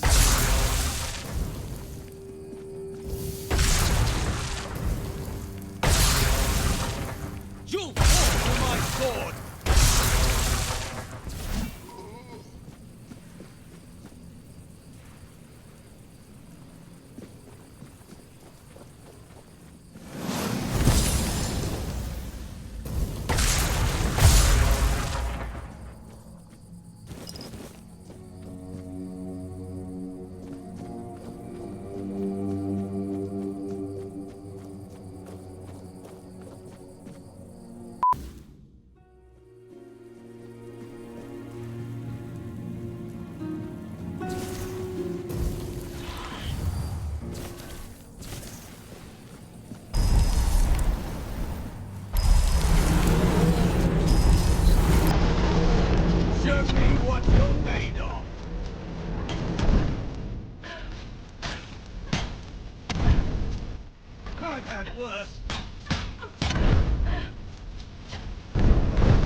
Help a soul out on your journey.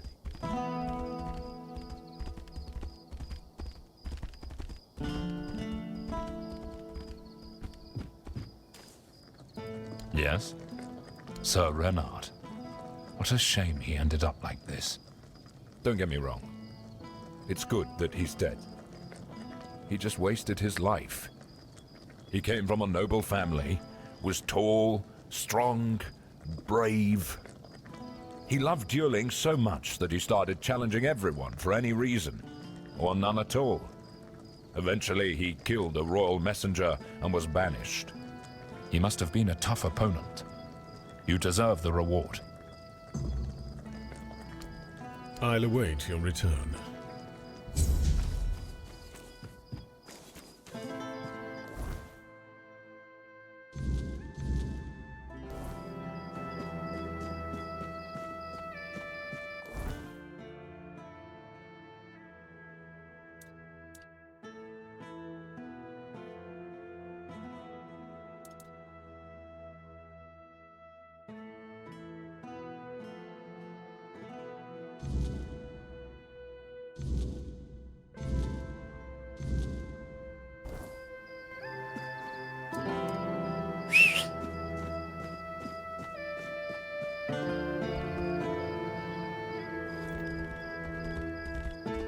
Spare a coin for the hungry.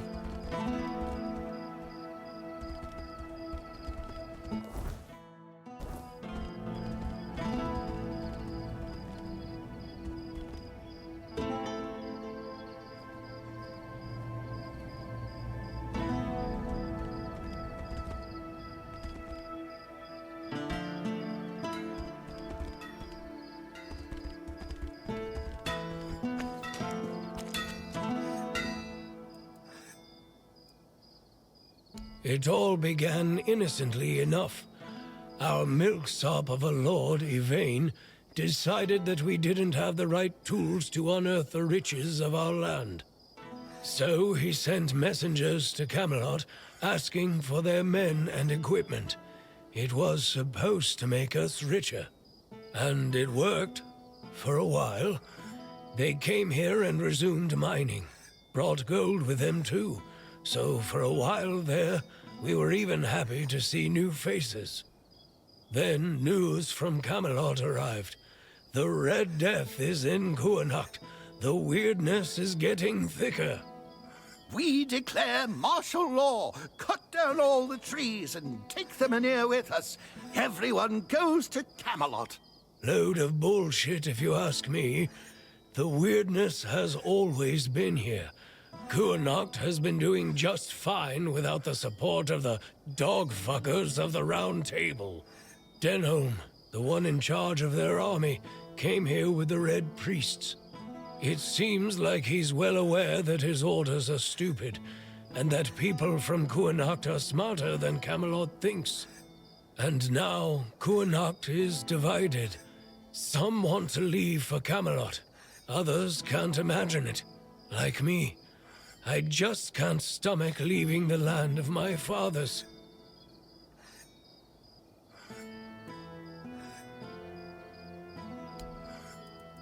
Beor is still wet behind the ears, and his heart is barely beating. Until I'm sure he can handle things, I can't leave him on his own.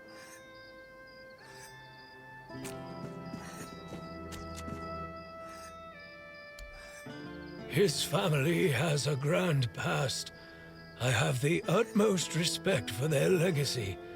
The Tarians made Kuanacht strong. They carried on the legacy of Palamedes, King Arthur's advisor. Our lord, though, don't get me started. Yvain is a coward. He lets Camelot get away with anything.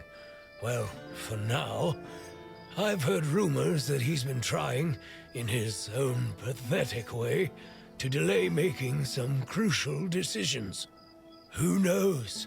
Perhaps our lordling will finally grow a pair and make use of them for the good of his subjects.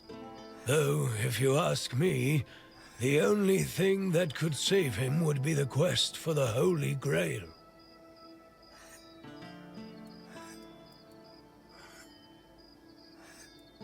Beor... I have my reasons. I don't trust the bastards because they've already been here once. They took a few people for what they called a routine examination, promising that our loved ones would return safe and sound in no time. Ah, damn it all. Would you believe me if I told you that not all of them even had the symptoms of the Red Death? Nobody came back. Not a single soul.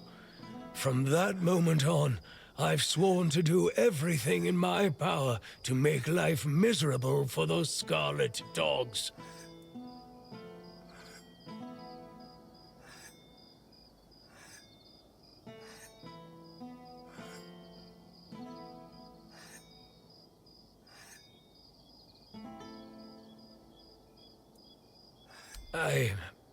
I don't really want to talk about it, but... Look, I had a wife. She was a beautiful woman, and I'm pretty sure that she was with child when they took her away. She would chat with Nianti. She hadn't bled for 3 months, and she would have eaten all the crops from Reese's field if she could. My Katrin. They took her away. She caught a cold, and they put her on a transport to the island asylum. I never saw her again. That's all I can tell you.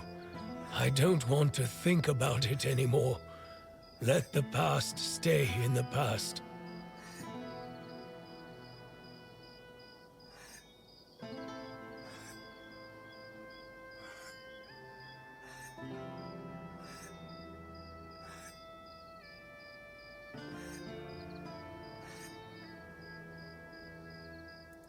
You... what? How? How is this possible?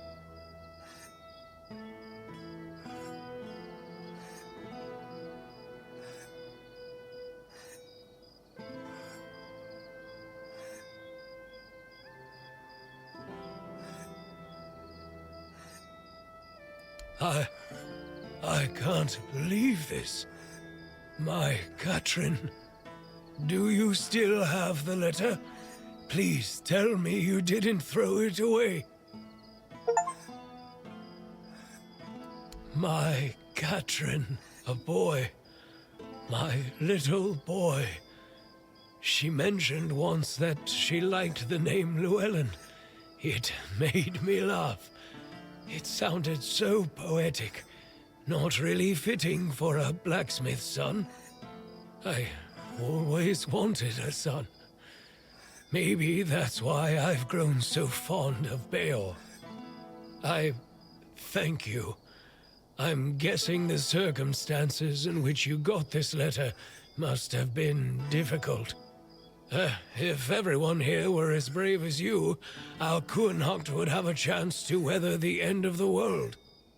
Here, take this. I have no use for it anymore. I wanted to bury it with Katrin if I ever found her body. That's all I can do for you. And for her. Why? This letter doesn't change anything. Years ago, I swore I wouldn't utter a single good word about those red vermin, and I'm not going to change my mind on that anytime soon. If anything, it has assured me that I am right.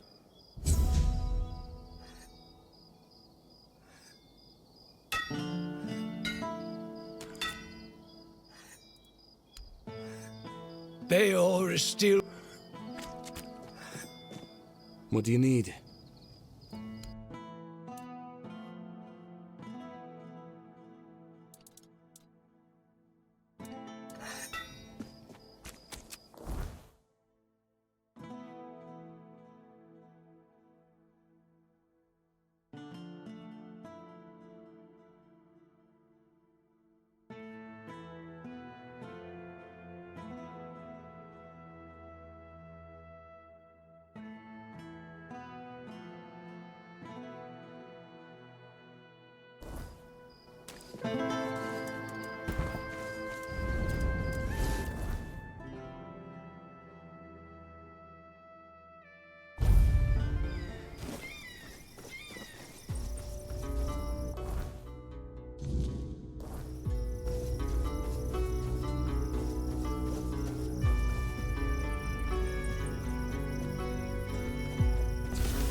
Please, don't hurt me.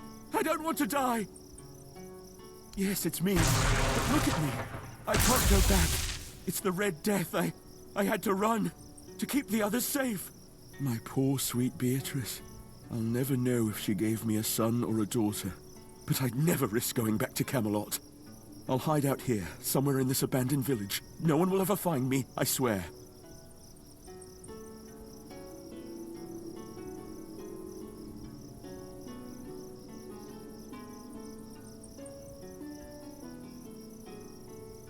May the All-Mother bless you. I swear, nobody will ever see me again.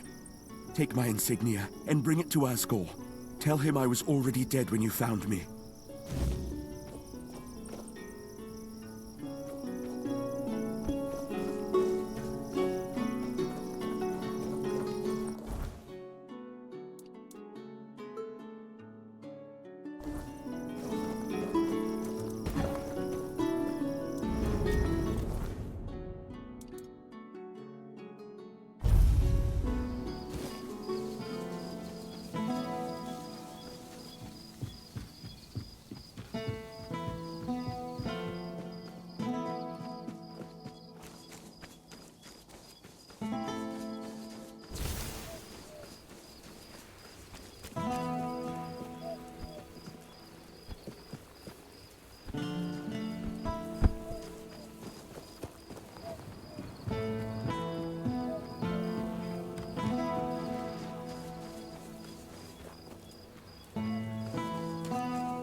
You do?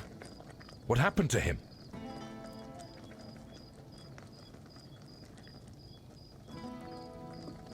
So that's how it is. What a damned fate. Still, if you ask me, it's better than desertion. Though, we'll never really know if it wasn't desertion, will we? Here's your gold. His wife will be devastated, and his child's now an orphan. Damn it. I'd hoped he'd meet a better fate. I'll await your return.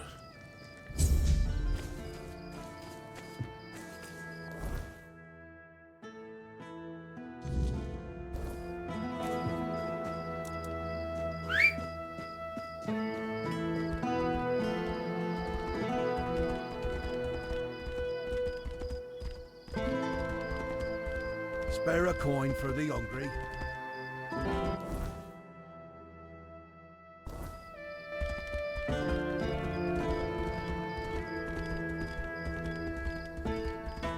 You doing okay?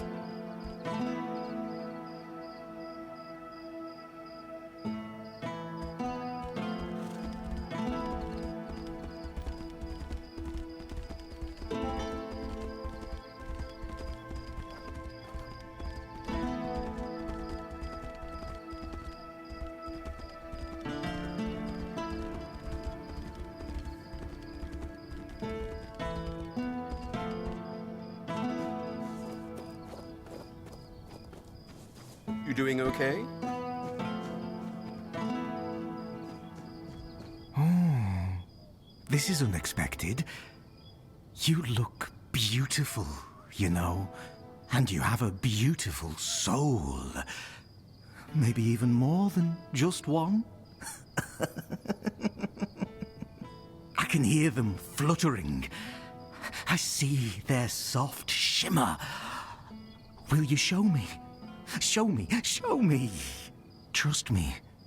Even though filth is filth, I can be generous. I want to be generous. I want to be good. And you should feel special. That could happen. Nothing more than a mongrel. Filth. Yet I could just as well be a lord, reigning over the streets of Kuanacht. But no, that would be too much. The streets belong to everyone, along with their mud, sorrow, and cold.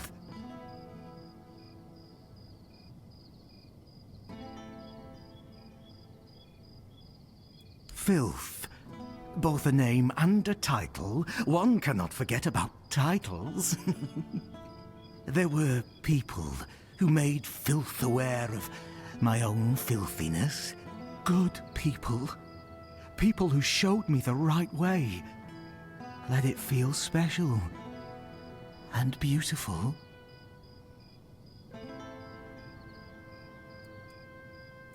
Ah, the gateway to the hidden beggar's kingdom. To open it, you'll need a royal scepter. A truly fancy old key, which, lucky for you, I happen to possess. I haven't been there for quite some time. I'll lend you my key, but only if you promise to retrieve something that was left behind for me. A curious cube.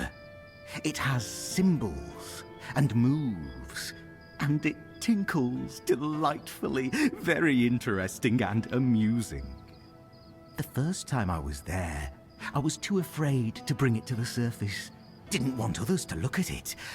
But now, I want to have it here. Here. Take the key. Bring the cube to me.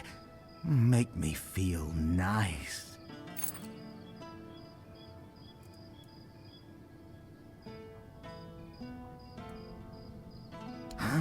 The secret of a scavenger. Asked, he doesn't tell, and at no guess does he nod. What a dull world we'd live in if people shared all their secrets. Am I right, my dear? Oh, of course not. I have my own interest in this. I hope you haven't forgotten about that already. Besides, would you really take a borrowed gift with no intention of returning it? Shattering the fragile beggar's trust I've placed in you? No, no, you wouldn't do that, would you? You know very well that such things only bring about rather unpleasant outcomes. Souls, trinkets, all those that belonged to others, but are now yours, because you dared to reach for them. For you. A blessing of sophistication, or perhaps splendor. For those who have had something taken away, a blessing of absence. Even lack can be worth experiencing. Deeply and intensely. Coins, items. Items become coins. They gain a soul. A man who is a scavenger, whether he's filth or not, also possesses a soul. Strong, shimmering, fluttering. A soul that yearns. Oh, one more thing. If you have anything that once belonged to someone else, I'll gladly take care of it.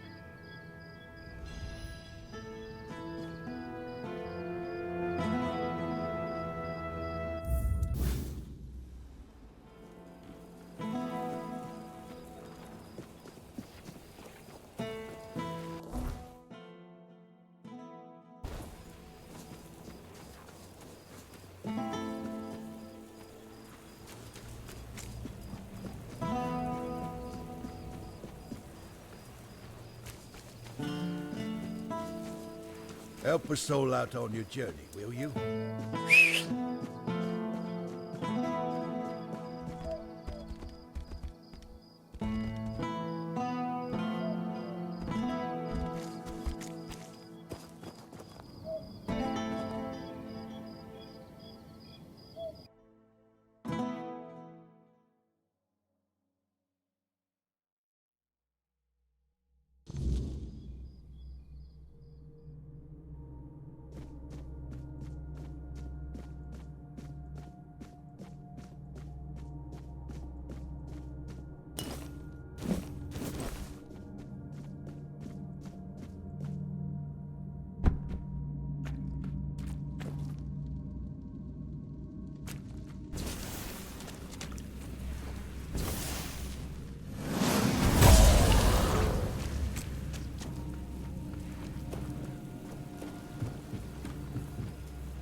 Watch yourself.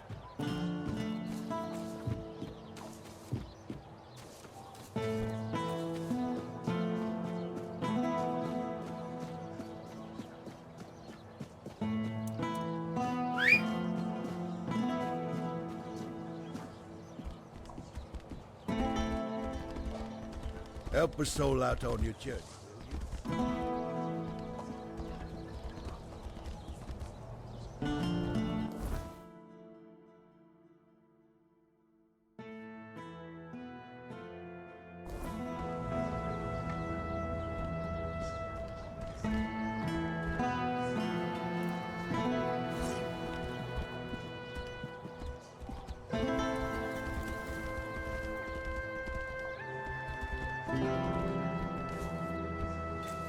What is it now? If it's chatter you're after, you'll be disappointed. And? What was inside? Don't leave me hanging.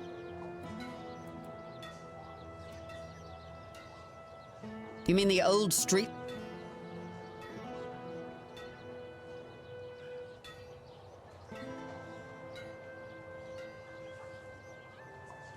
But this? Oh, this is fascinating. Damn, now I wish I'd gone with you. Did you find anything else down there? Ah, damn. Definitely not thrilled about that. Best you bring them to Denholm. He'll take care of it. Here's your reward, and thank you for doing this for me. You're good people. I hope you know that.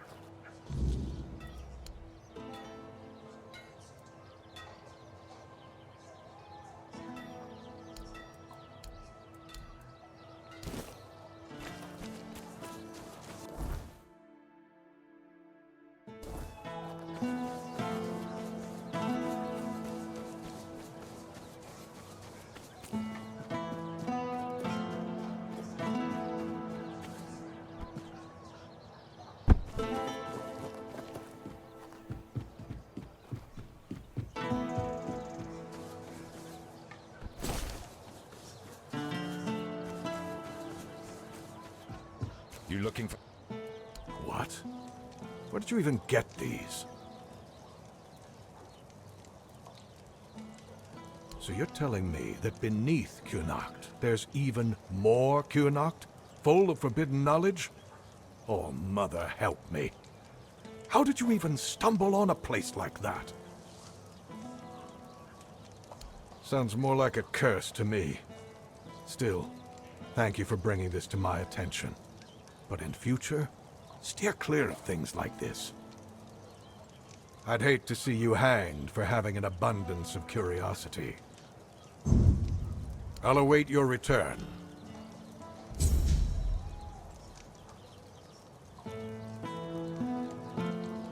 Hello.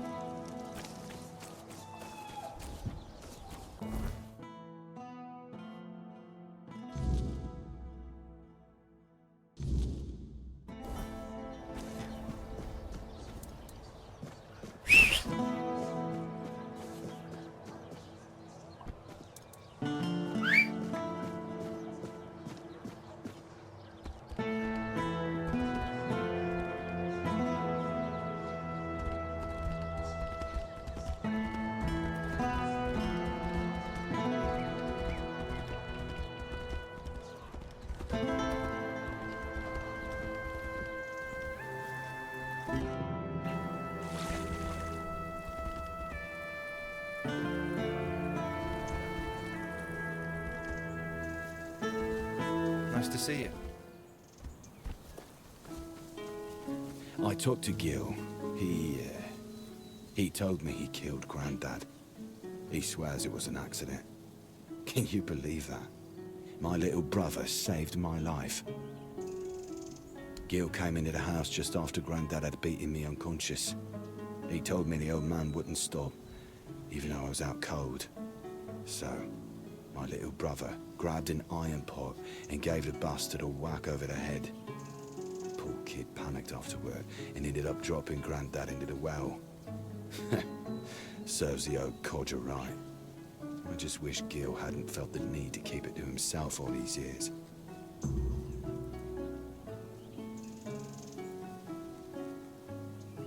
Not much. Grandad beat me until I passed out. It was probably the closest he came to killing me. When I woke up, I was in pain. Grandad was gone, and Gil just patched me up and then acted like nothing had happened. We never said a word about it. I guess we both wanted to forget, just for different reasons. No, we talked about it, and the only thing keeping him here was Gil. But I promised to back down a bit, let him do his own thing. He's gone to talk to Yvain's master of horses about taking him as an apprentice. I'll miss him, but I guess it'll do us both good.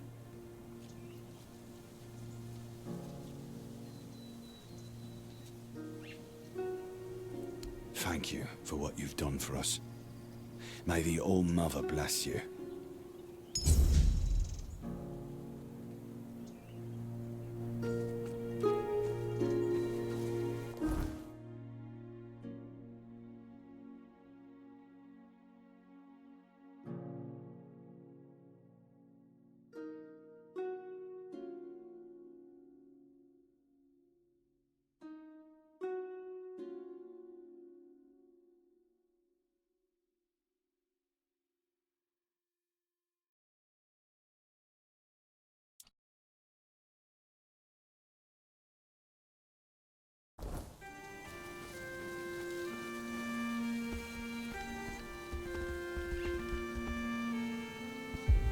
It's nice to have a break.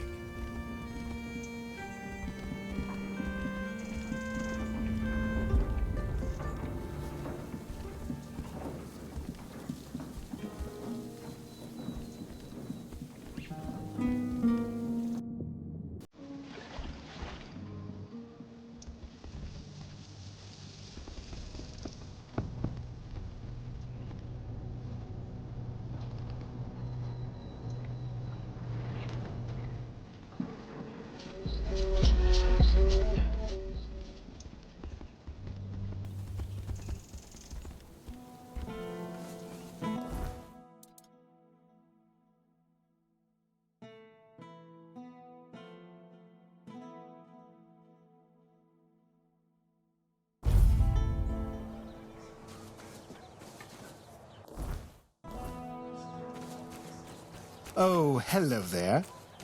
Hello again. I've got everything you didn't know you needed.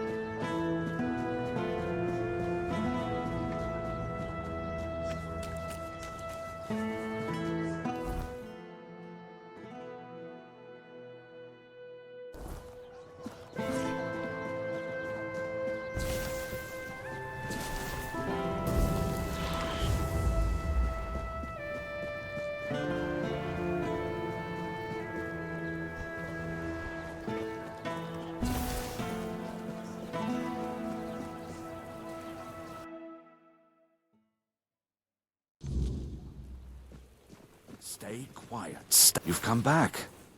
Let's hear what needs addressing. Truly?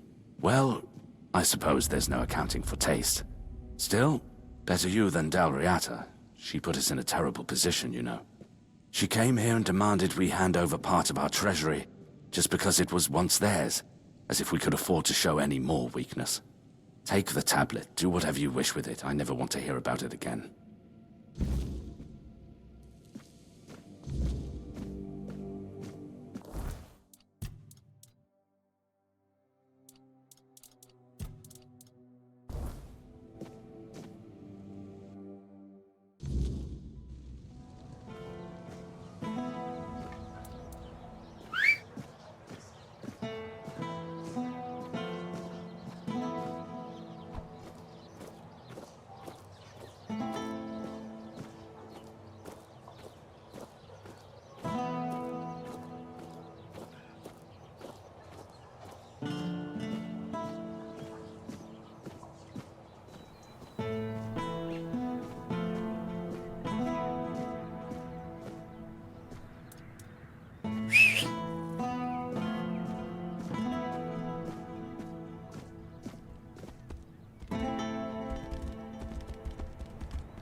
Welcome back.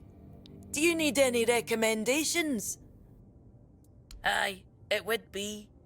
Delrida know how to work stone in the most intricate way, but we're also quite fond of grandiosity. I'm afraid I'll have to ask you not to part with it just yet. The stone wardens are waiting for it, and I can't really be seen lugging it around. But it's far, and you're very strong. You can handle it with no problem. Here's the reward I promised, and I'm sure Kvor will have a little extra something for you too. Give me your map, and I'll mark their camp.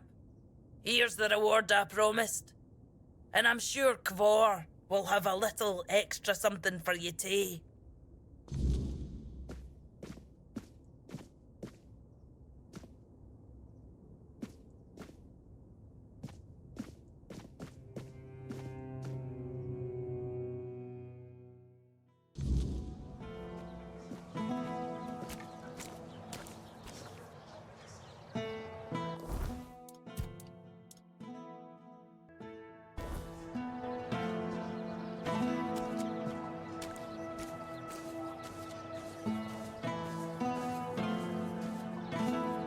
What brings you this way?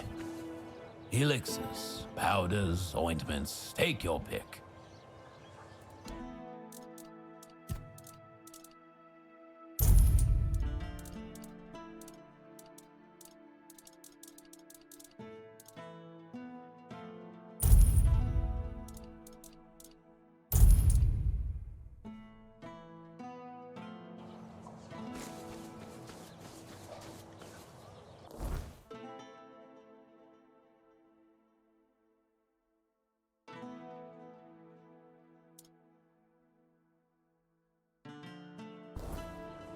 You doing okay?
Looking for shelter, traveler?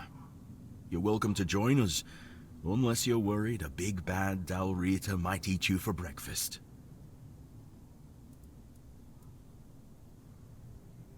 No, not every Dalrida you meet outside the Forlorn Swords follows that runt. They've always kept peace with the people of Kurnacht. Yvain still honors the old treaties. But with those Camelot dogs milling about, it's not as safe here for us as it once was. Better to stay out of sight.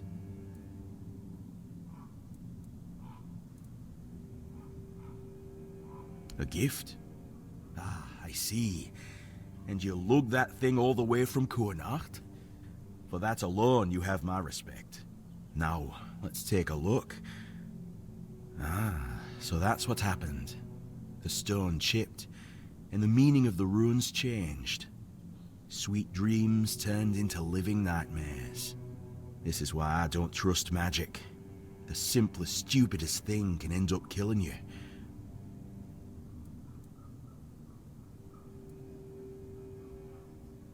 Aye, and I'd say because of cracks between people too. If we hadn't strayed so far from one another, maybe all of this could have been avoided. Then again, maybe not. Maybe fate makes no mistakes. I suppose we'll never know. But you're not here to listen to a blacksmith getting maudlin. Here, this is for your trouble. May your burdens be lighter to carry from now on. Oh? And where'd you hear a tale like that? I didn't know our stories had traveled so far. The Camelosians prefer to call us heartless beasts only capable of destruction. But I suppose a tale about creating a heart in the fires of a forge is something only another blacksmith would believe and appreciate. So, that Beor, tell me about him.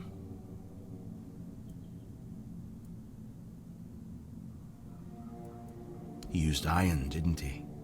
Iron's too brittle. Steel's no better. It's cold, lifeless. To forge a heart, you need metal that is alive. You need a metal that will sing as your heart sings when you see the smile of a loved one. Twice. Once for a man whose wife's heart had been frozen by an ice weaver. He feared it would shatter, so I made her a new one. The other, well, it beats in my beloved's chest, as his beats in mine. Both forged in the same fire, bound to the forge as much as to each other.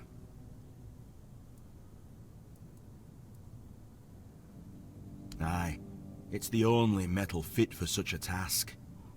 But weird steel alone isn't enough. It must be woven with ethereal cobwebs, threads that will give the heart its strength. Bring me those and I'll forge the heart. After that, it will need to be filled. But that task will fall to you. Good. Give me a moment to find the right song. I haven't lost my touch. Here, your friend will have a strong, beautiful heart. At least in terms of craftsmanship.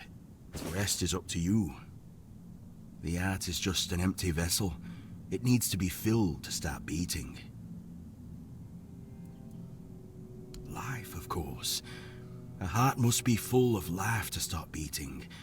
But we'll talk about that when you return. Well, there are two ways. Through death, or through sacrifice. You can pour some of your own life into the art. It'll weaken you, sure, but I'd say some sacrifices are worth making. Besides, I believe it will give you another kind of strength. Something far more valuable than what you've lost.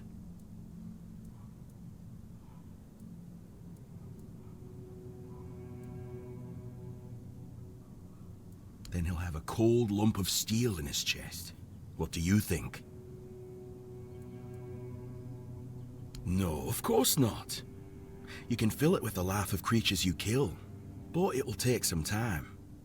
A life torn away is far less willing than a life freely given, and I can't say what effect it'll have on Beor. It's not a method we use often. If you want to fill it up with the energies of things you kill, just hold it up when you fight. It will collect life, and at some point, will give you a sign that it's beating again. Come to me and I'll bind life to the heart. If you decide to fill it with your own energy, just tell me. Either way, come back with either a full heart or when you make up your mind.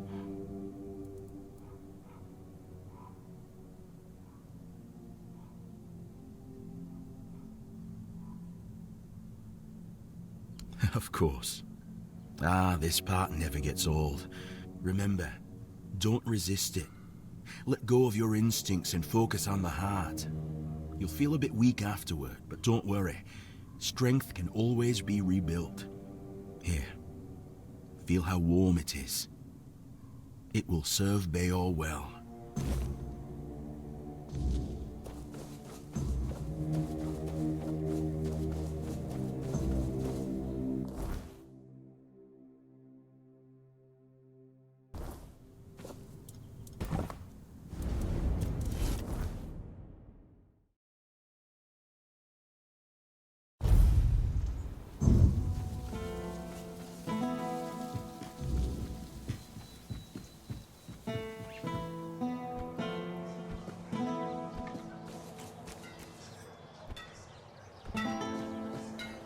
You're just in time.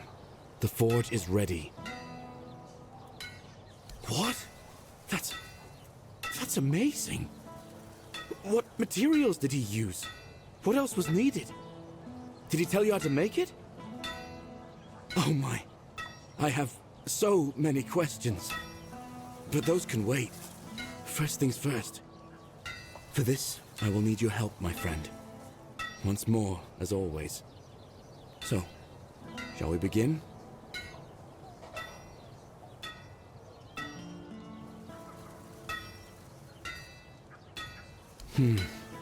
Okay then. Let's see if those Stone Warden legends have a grain of truth in them.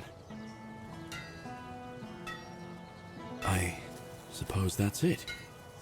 Surprising how simple it is to look into someone's heart and tear it out, isn't it?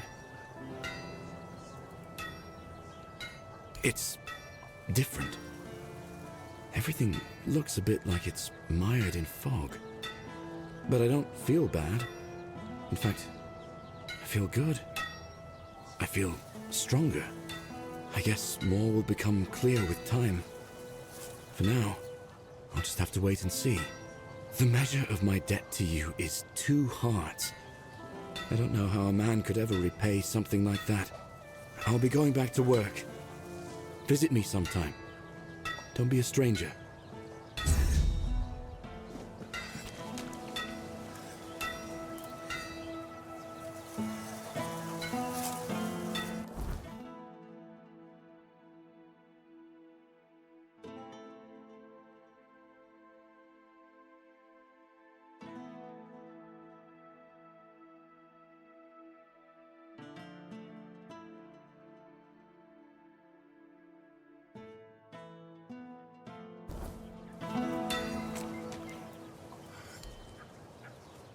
Beor's fully recovered. He's doing well and making his own decisions. He doesn't need an old man hovering over him anymore. And, well, to be honest, I've been waiting for this moment. I'm proud of him, but you didn't hear that from me. You've done right by me, so I'll give you some advice. This whole expedition is madness. But, as they say, sometimes there's method in madness. And I'll admit, I'm glad these old bones can still be useful. I might not think much of our Lord, but I won't turn my back on him when he needs help. This isn't just about him. It's about our home. I'll do whatever I can for Kuanacht. Tell Yvain he can count on me, even if it's the last journey I'll ever take.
I should stay out of trouble.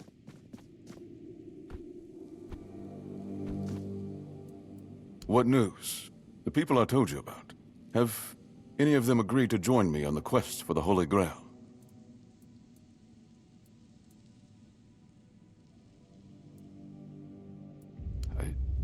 I expected as much.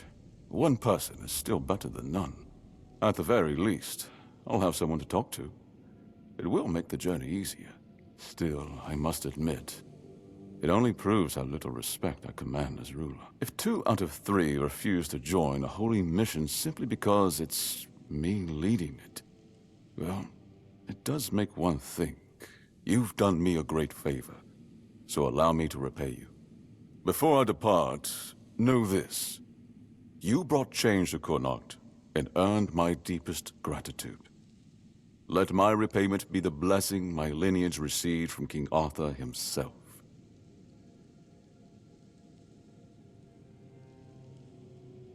Be the shield that watches over Connacht, as House Terion has done for generations.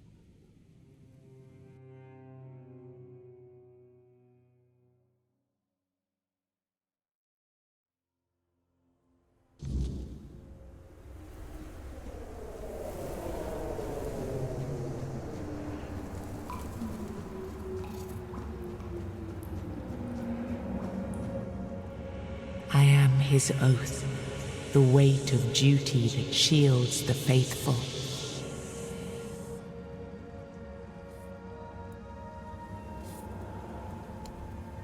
I am the wall between order and ruin.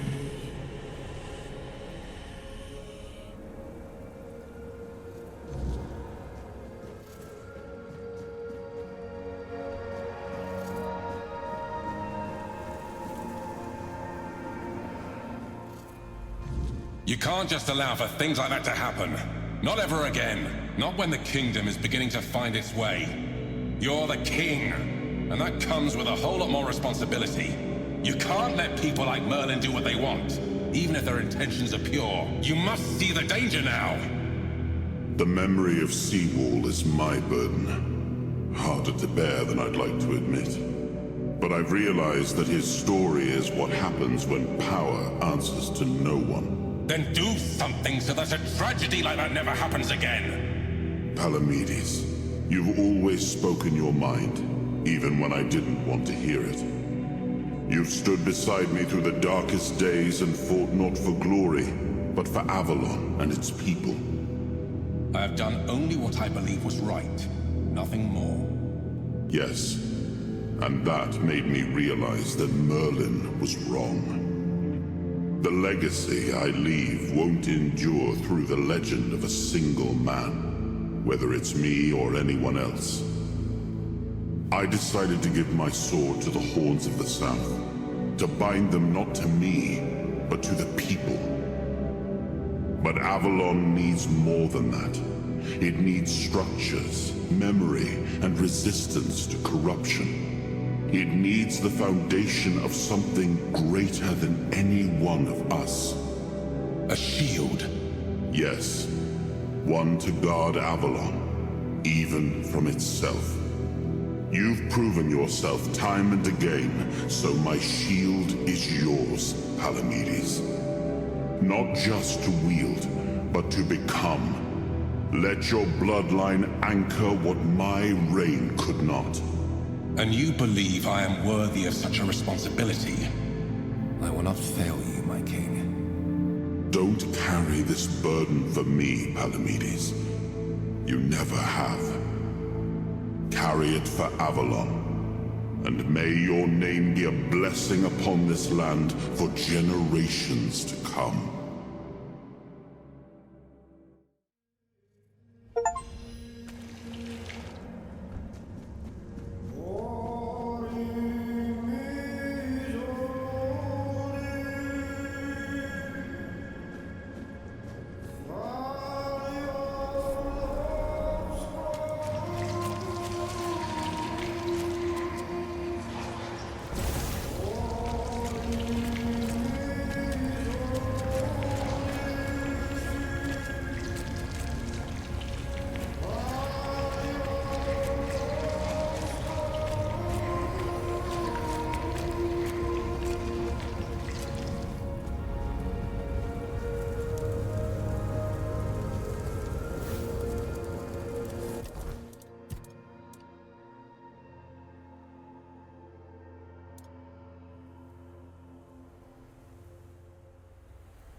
shield isn't an object. It's the bloodline itself. But I also remember the shield was meant to resist. Not enemies, not blades, but corruption, compromise, cowardice. Palamedes understood that.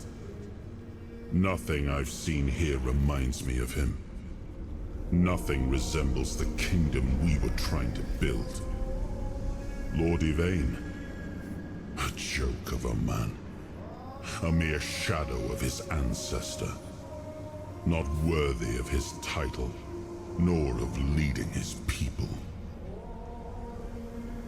I tried to build something lasting. Something that wouldn't depend on me to survive. I distributed power, tied it to oaths, not blood. Gave regions autonomy, left behind symbols to bind them. But what we've seen so far, that's not a kingdom. That's theater. People playing at being lords and commanders, taking on roles they don't even understand.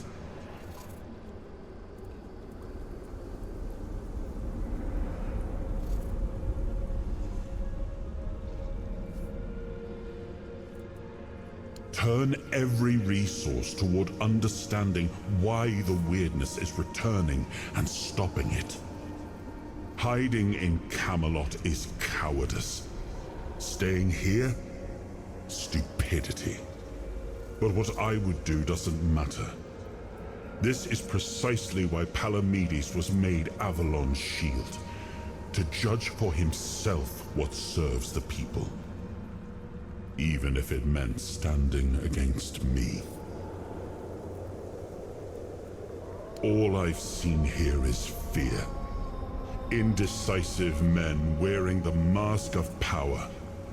But their power comes from symbols they don't even understand. And when a decision needs to be made, they hesitate. When danger appears, they flinch.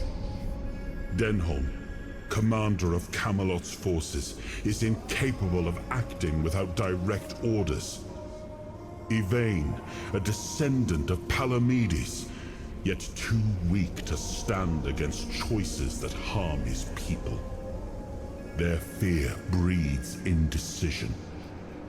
If you cannot choose, you cannot protect. And if you cannot protect, Avalon rots. It was you the men here responded to, and you who rekindled it. You did all the work, turned the situation into something Yvain could exploit.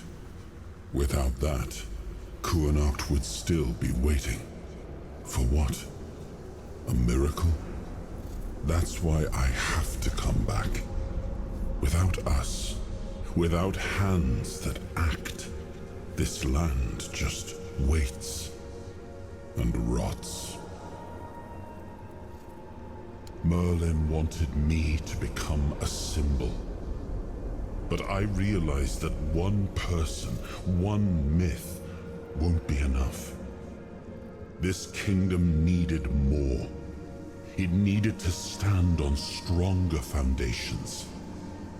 And so, I left mementos behind, to serve as cornerstones for various facets of the kingdom. It seems we were both wrong about this. Yes, the situation is complex, but that is precisely the burden of a leader. Complexity does not excuse paralysis, and yet they sit in deadlock, doing nothing, while the world around them fractures.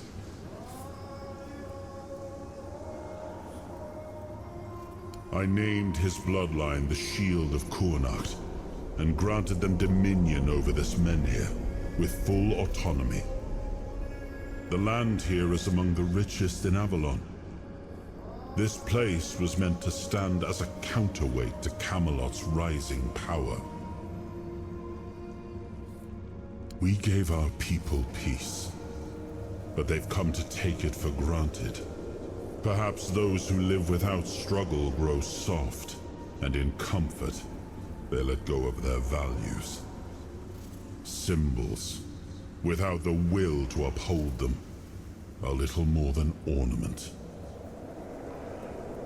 Well, my friend, they still call me the once and future king. Still hold feasts in my name. Feasts won't save them, but action might. We've wasted enough time. Let's move to the Forlorn Swords and find my crown. Let's make me whole. It's the last hope for this wretched kingdom of ruin.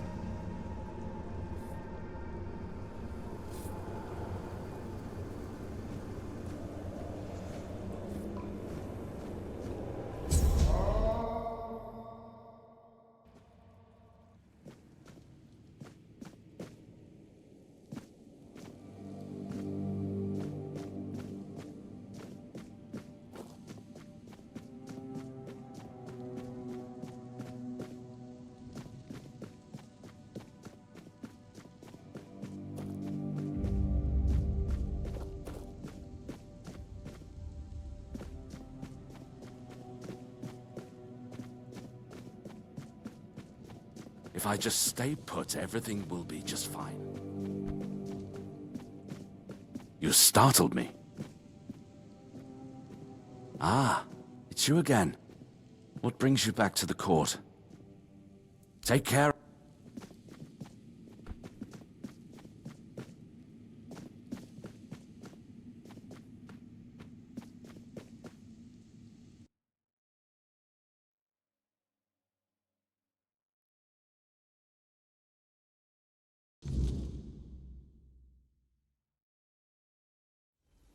Are you sure you want to do this?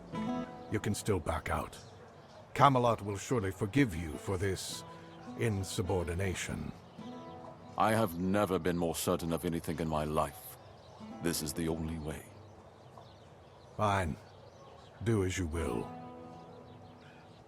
Look who woke up. You're a bit late, though. You missed the show. Our Lord gave a rousing speech to his subjects explaining why he's going to leave them in these dire times. I'll leave you two. I need to start cleaning up the mess you made, Yvain. And before I forget, some shady-looking character was looking for you. Didn't tell me his name, but said you're old friends. Said he'll wait nearby. Greetings, friend of our house. What may I do for you today?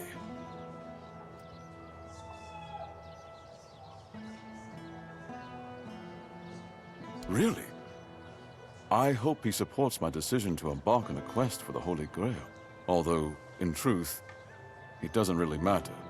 I made my decision, and I'll stand by it. Whether my noble ancestor approves or not. Well, and now you are the shield of my people. I trust you will ensure that his blessing is not squandered.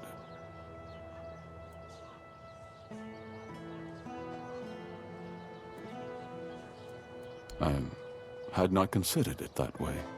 I do not seek fame, only justice for my people. I want to give them the chance that Camelot failed to provide. But your words are kind. The story of my family began in glory, and in glory it will end.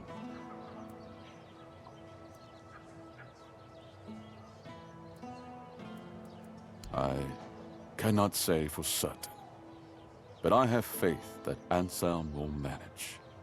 Truth be told, he's been the one keeping things in order for quite some time now. Since Maeve's passing, I've been all too aware of how much I've neglected my responsibilities. Camelot will keep the peace in my stead, and I can only hope that the people of Connacht will come to trust Denholm and his men. We may not agree on every matter, but I cannot deny Denholm's honor. When I return, it will have to be enough. So, I thank you once more. House Terion is... no, wait. I am personally deeply indebted to you. Because of your efforts, my family has the chance to reclaim the glory it once knew. As soon as the necessary preparations are complete, with any luck, it won't take much longer. Ansem will assume my duties in my absence. He is my most trusted man, and he is respected by the people. For now, he's assisting me in gathering supplies.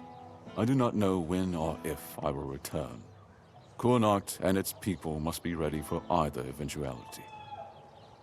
Farewell.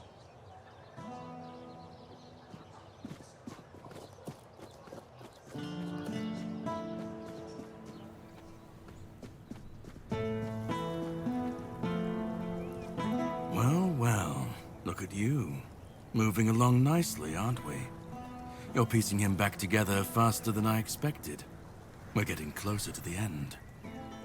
And since you've proven yourself so capable, maybe it's time. You should have enough power now to enter his mansion. Here, go to this place and see if the door opens for you. No. If you want to know the truth about the man pulling the strings, it's time you took a look behind the curtain. It's the house of someone I once called my employer, Orin. The same one whose plans got you out of the island asylum.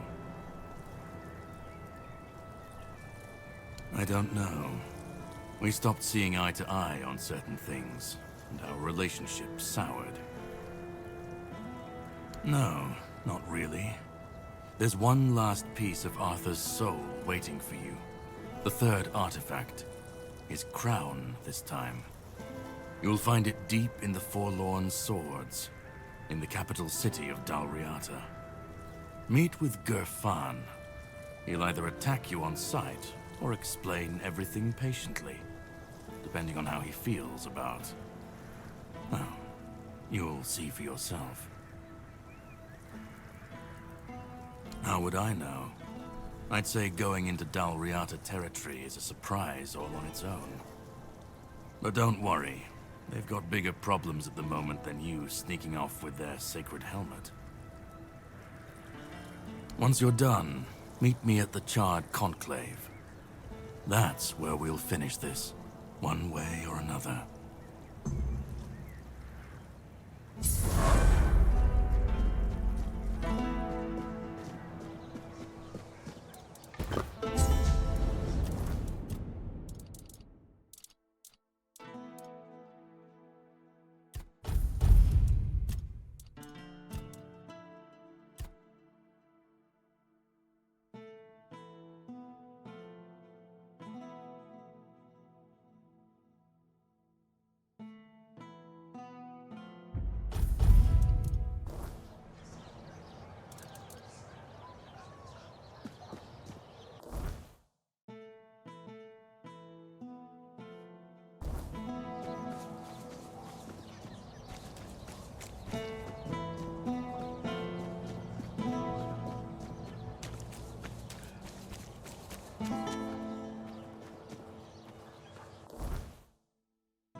Guard down.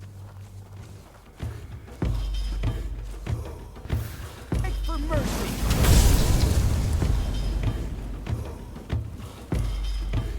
I will be your downfall.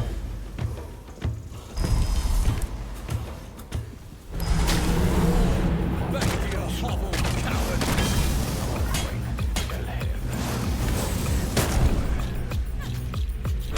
I will be your downfall.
Greetings, my king.